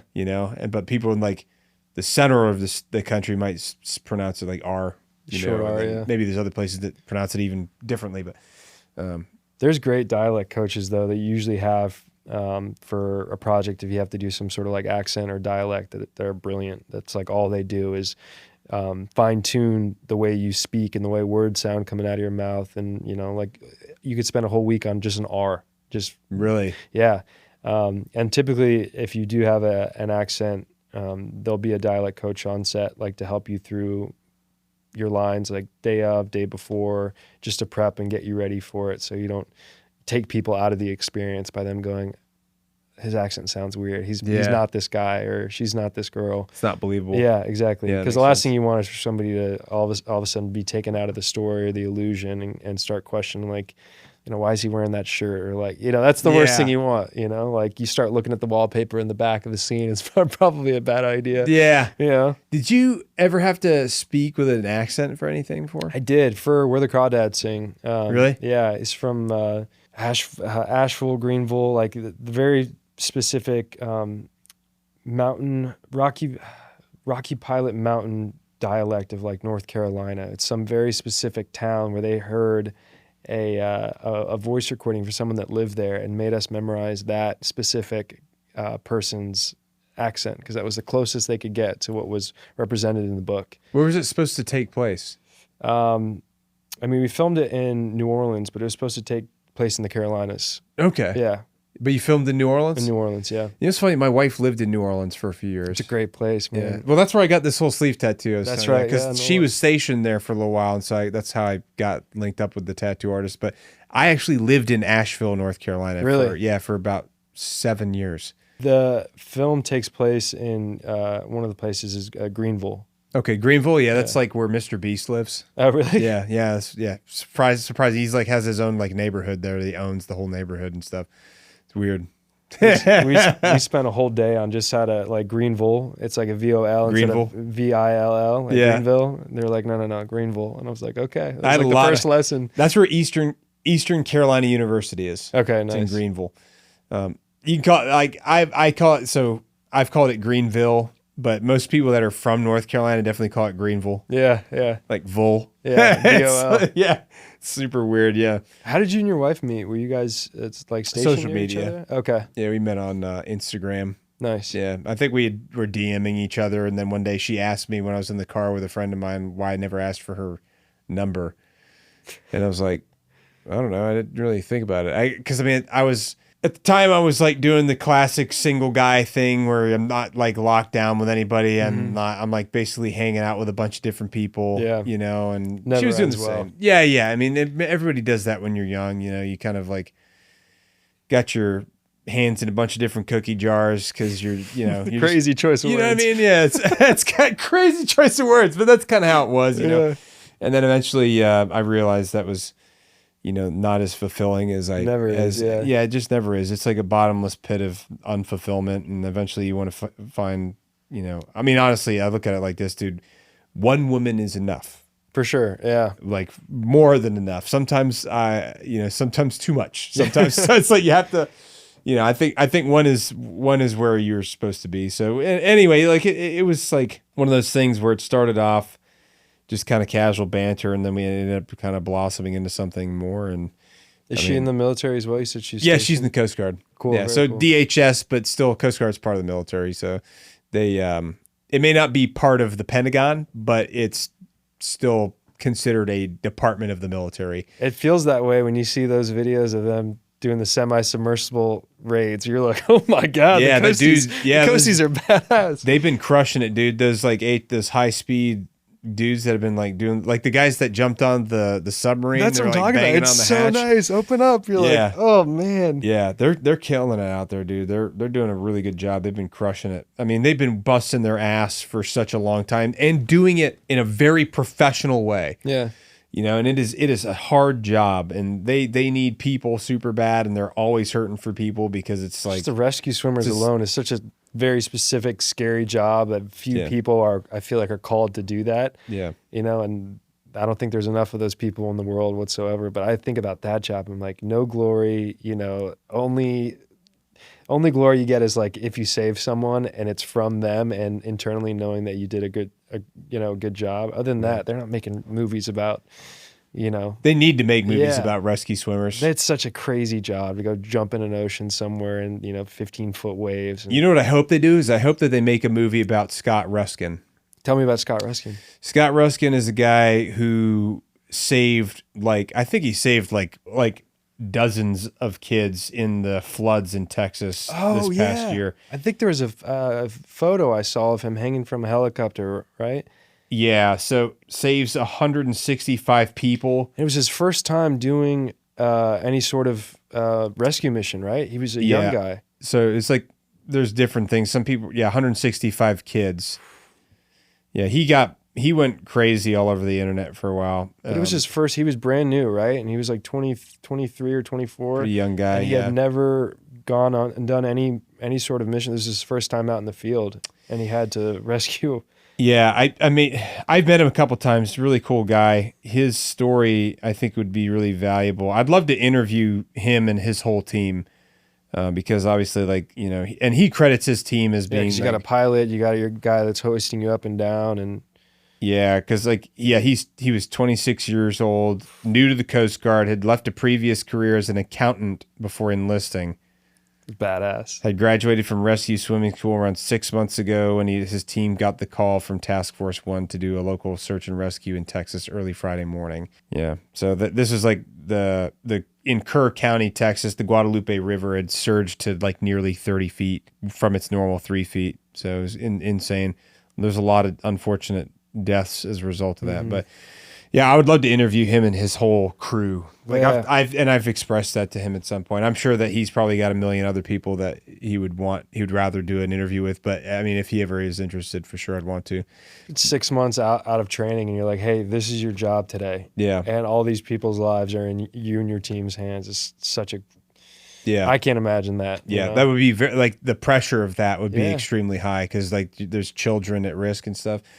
But that right there, that's a movie. That could be a great film. Yeah, you could 100% because I've seen a Coast Guard film. I forget. I think it was called The Guardian. Yeah, The Guardian with Ashton Kutcher and from Yellowstone. Forgive me for blanking on his name. Yeah, I'm having Kevin Costner. Yeah, so The Guardian was the last one I've seen. That's a great movie too. Which is a great film. Yeah, great film. They could 100% do that as a film. Yeah. They could easily do that. Epic. Yeah, and I think that would be. I think a lot of people would want to watch that, and it'd be the greatest recruiting thing for the Coast Guard ever, bro. Yeah. You can be an actual hero, from an accountant to an actual hero. Yeah, you can come be an actual hero here, and you can actually save American lives. Yeah, that's the other thing too. It's you're localized. Yeah, you're within the country. You don't have to.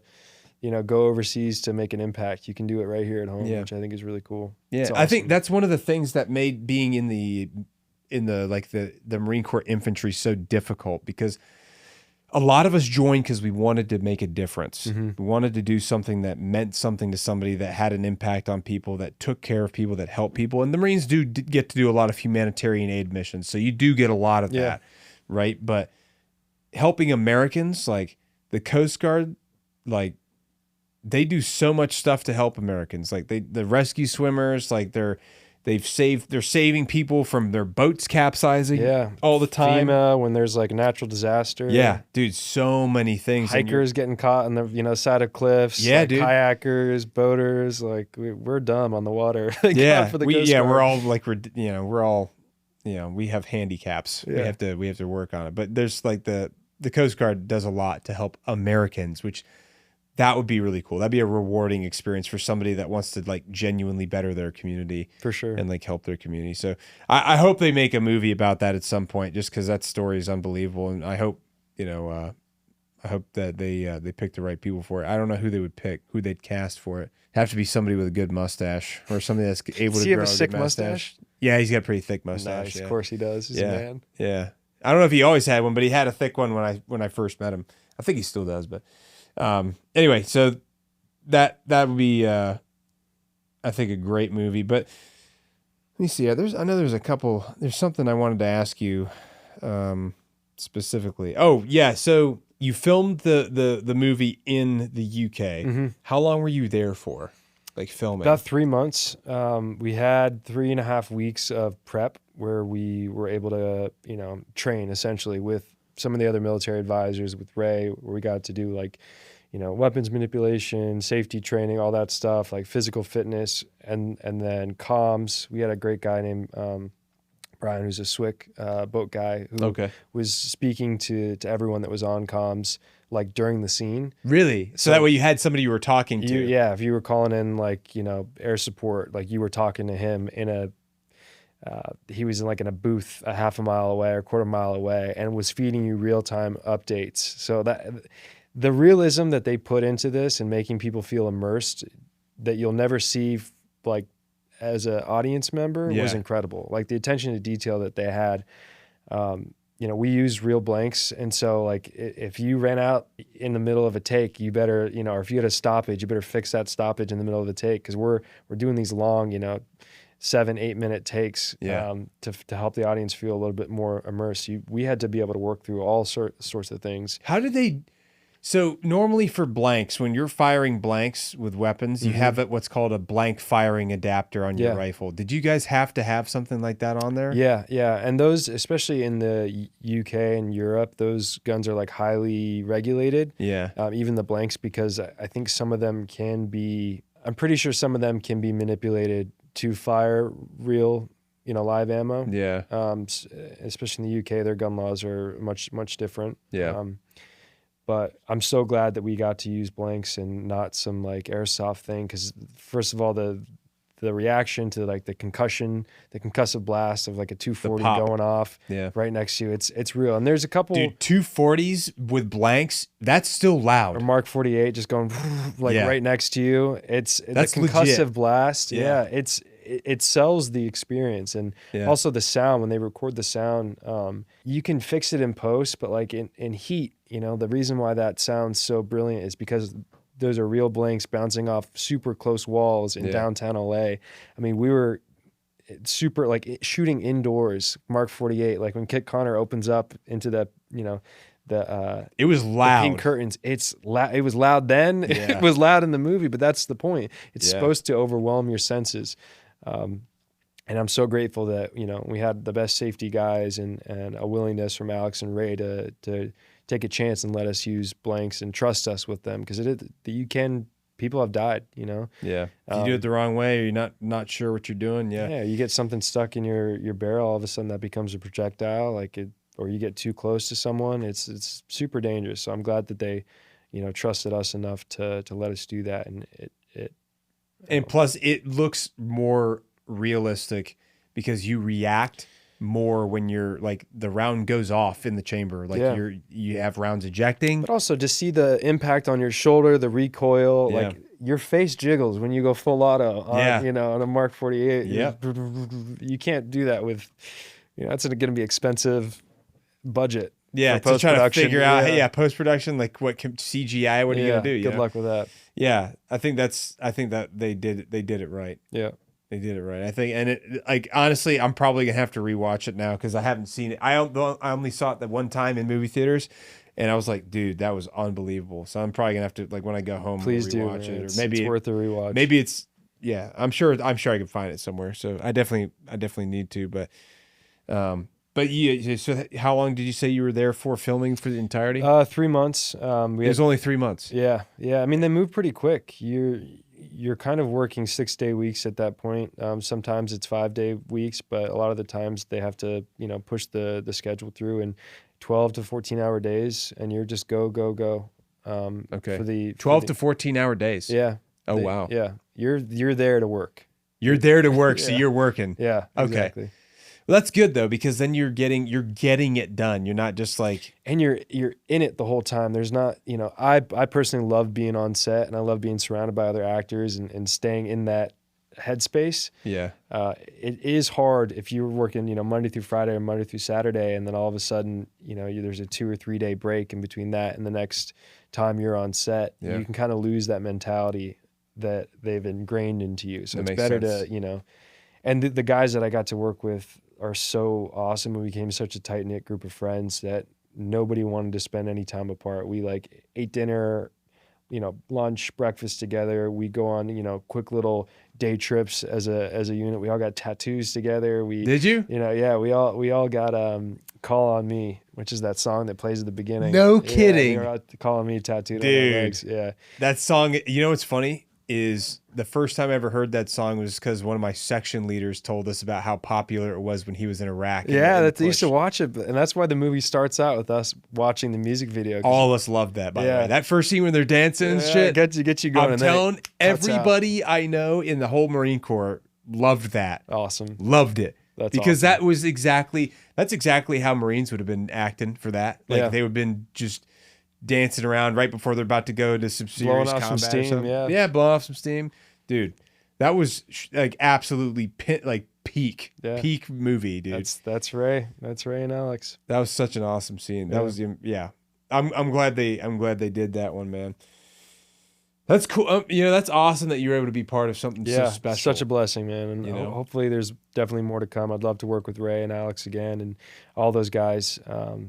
It was a beautiful experience, What's something you would like to be in next if you could pick like a type of film? I mean, I love dramas, but like a nice psychological thriller would be great. It'd be I love things that make you think. Unreliable narrators that like pull you into some sort of like, crime or murder story. You're not sure who the good guy is or who the bad guy is, something like Presumed Innocent. I love things that make you second guess and think. I just got an early screening of this movie coming out called The Rip that Joe Carnahan did. It's with Ben Affleck and Matt Damon and Stephen Yeun. And it's one of those movies where the entire time you're like, who's the good guy, who's the bad guy, who's the good guy, who's the bad guy, to the very, very end. And like, so engaging. Can't figure it out. And it's a badass action movie about some Miami like narcotic cops. It's wow. Sick. Yeah, it's coming out on Netflix really soon. But I watched that and you're like, this is the kind of movie I'd love to be in. Yeah, it's sick. Yeah, that'd be cool, man. He did The Gray with Liam Neeson. Speaking of that movie, did The Gray? Joe Carnahan. Oh, okay, gotcha. Yeah, The Gray was a great film, dude. He wrote that. Great. I saw that in movie theaters too. Badass. Yeah, in movie theaters was so badass. That final scene where he's like smashes the bottles, and it's just like he's just like ready to go, like Sick. He's damn Wolverine. Yeah, bro. Exactly. Oh man, God, I'm telling you again, Liam Neeson, dude's such a gangster. He's a G. I mean, he's Scottish, right? I believe so. Yeah, Scottish Irish. Yeah, Scotch Irish or something. Yeah. That dude, he's just a man's man. Did you know that you know who Sean Connery is? Obviously, everybody knows Sean Connery. I can't believe he was a coal miner. Really? That dude was literally a coal miner before he became like a movie actor, like a James. I did like not James know that. Bond. Good for him. That dude grew up doing a little bit of a switcheroo. Yeah, doing blue collar work first. I don't remember the story about how they found him or how he got into acting, but the dude literally was a coal miner before he went into acting. It makes sense though. He's got a whole like human experience to draw from before he became like an actor. He's got something to pull from that colored his life a little bit. Yeah, and I think that definitely had an impact on his personality for sure. He was a strong male lead role, always get the woman. All that stuff. All that stuff. Yeah. It's such a classic time. I'm wondering who they're gonna cast for James Bond next, because I know they've got a bunch of different people to pick from. I know they've talked about doing Idris Elba. Yeah, Idris Elba. They talked about going younger too, from what I remember. What's the name of the guy that played Superman they were looking at? Oh. Henry Cavill. Yeah, Henry Cavill. Yeah. God, that man is a stud, dude. What a stud.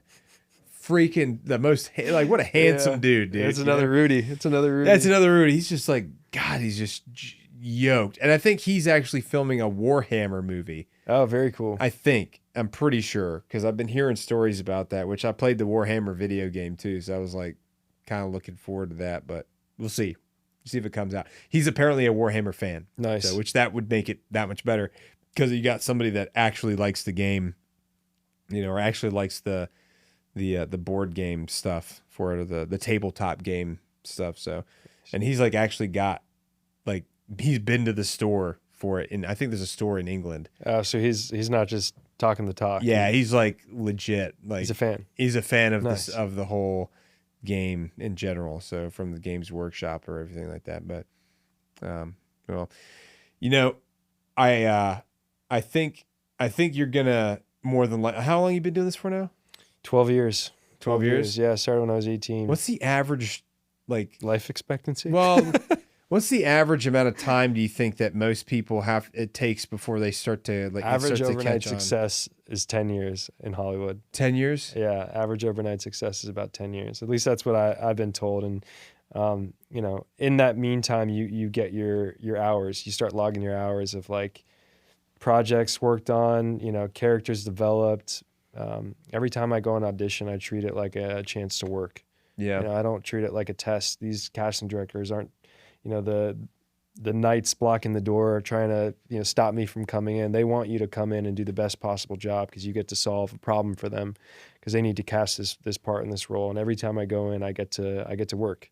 Yeah. And even if I don't get the job, if it's not right for me, if it's meant for someone else, like I get to go do what I love. And I don't have a problem doing that for the rest of my life. Yeah. But and over you're 12 time, years in now? 12 years, yeah. Okay. Over time, it's going to, I think more yeses and less nos, and then you get to start picking your projects and developing things. And so I'm 30. The next 10 years of my life is going to probably be the most important for my career, but also me personally. And I'm excited that we're getting started now. Yeah. I'm pumped. Are you planning on kind of staying where you're at, like located wise in the country? Yeah. I think Nashville, I'm back here all the time. I do a lot of back and forth, but I think for what I want to do work-wise, my life is more conducive in Nashville, being a little bit more quiet, low-key. You can get caught up in stuff that feels like you're moving forward out here, but you're actually just running in place. Yeah. Like the, parties and going out and events that, are fun, but they're not moving you forward in your career. I feel like I get a lot more work and my life is a lot more structured in Tennessee. I feel the same way on the East Coast too. When I'm at home on the East Coast, I feel like I'm driving forward. Every time I come out to the West Coast, I feel like I'm doing some stuff, and I am doing some stuff. But it's like I'm also there's a lot of things to distract you. I'd rather come out. And don't get me wrong, I love California. I have so many friends here. Yeah. But I'd rather come out when there's purpose behind it, as opposed to just like a vacation. Yeah. That makes sense. That's fair. Yeah, that's kind of the same thing for me because anytime I go out of town, it's for a purpose, and there's multiple. That's a very it's a broad term. Broad purpose. There's a lot of things happening, but it's definitely not for just vacation. I think if I was going to go on vacation, I'd probably go to like Wyoming, like go to Jackson Hole, Wyoming, or go to Montana. Or go to Alaska, somewhere like country. Because there's few things that make me feel as at home or as close to God as being in the mountains of somewhere in the United States. Everyone needs a little reset and look at the stars, get away from the light pollution and the cloud coverage and go feel small again. Yeah, feel small again. Yeah, you look up at the sky without any light pollution, man. Reminds you of your place in the universe. You're like, man, a blip on the dot. Yeah, we're a little dot, dude. Yeah. There's a lot of stuff out there, and I don't know what it is. Makes you think, for sure. Yeah. Well, hey, man, brother, I appreciate you doing this again. You too, man. It's been a pleasure. We're gonna go get some dinner. Let's get it, man. Yeah, I appreciate you coming here. We'll see you. We'll see you next time, and best of luck with everything you've got going on with your short film that you're working on. Film, yeah. Hopefully it catches on fire at the film festivals and somebody picks it up and they're like, dude, we need more of these. Yeah. Thank you, brother. I appreciate it. Thank you for having me on. Yes, sir.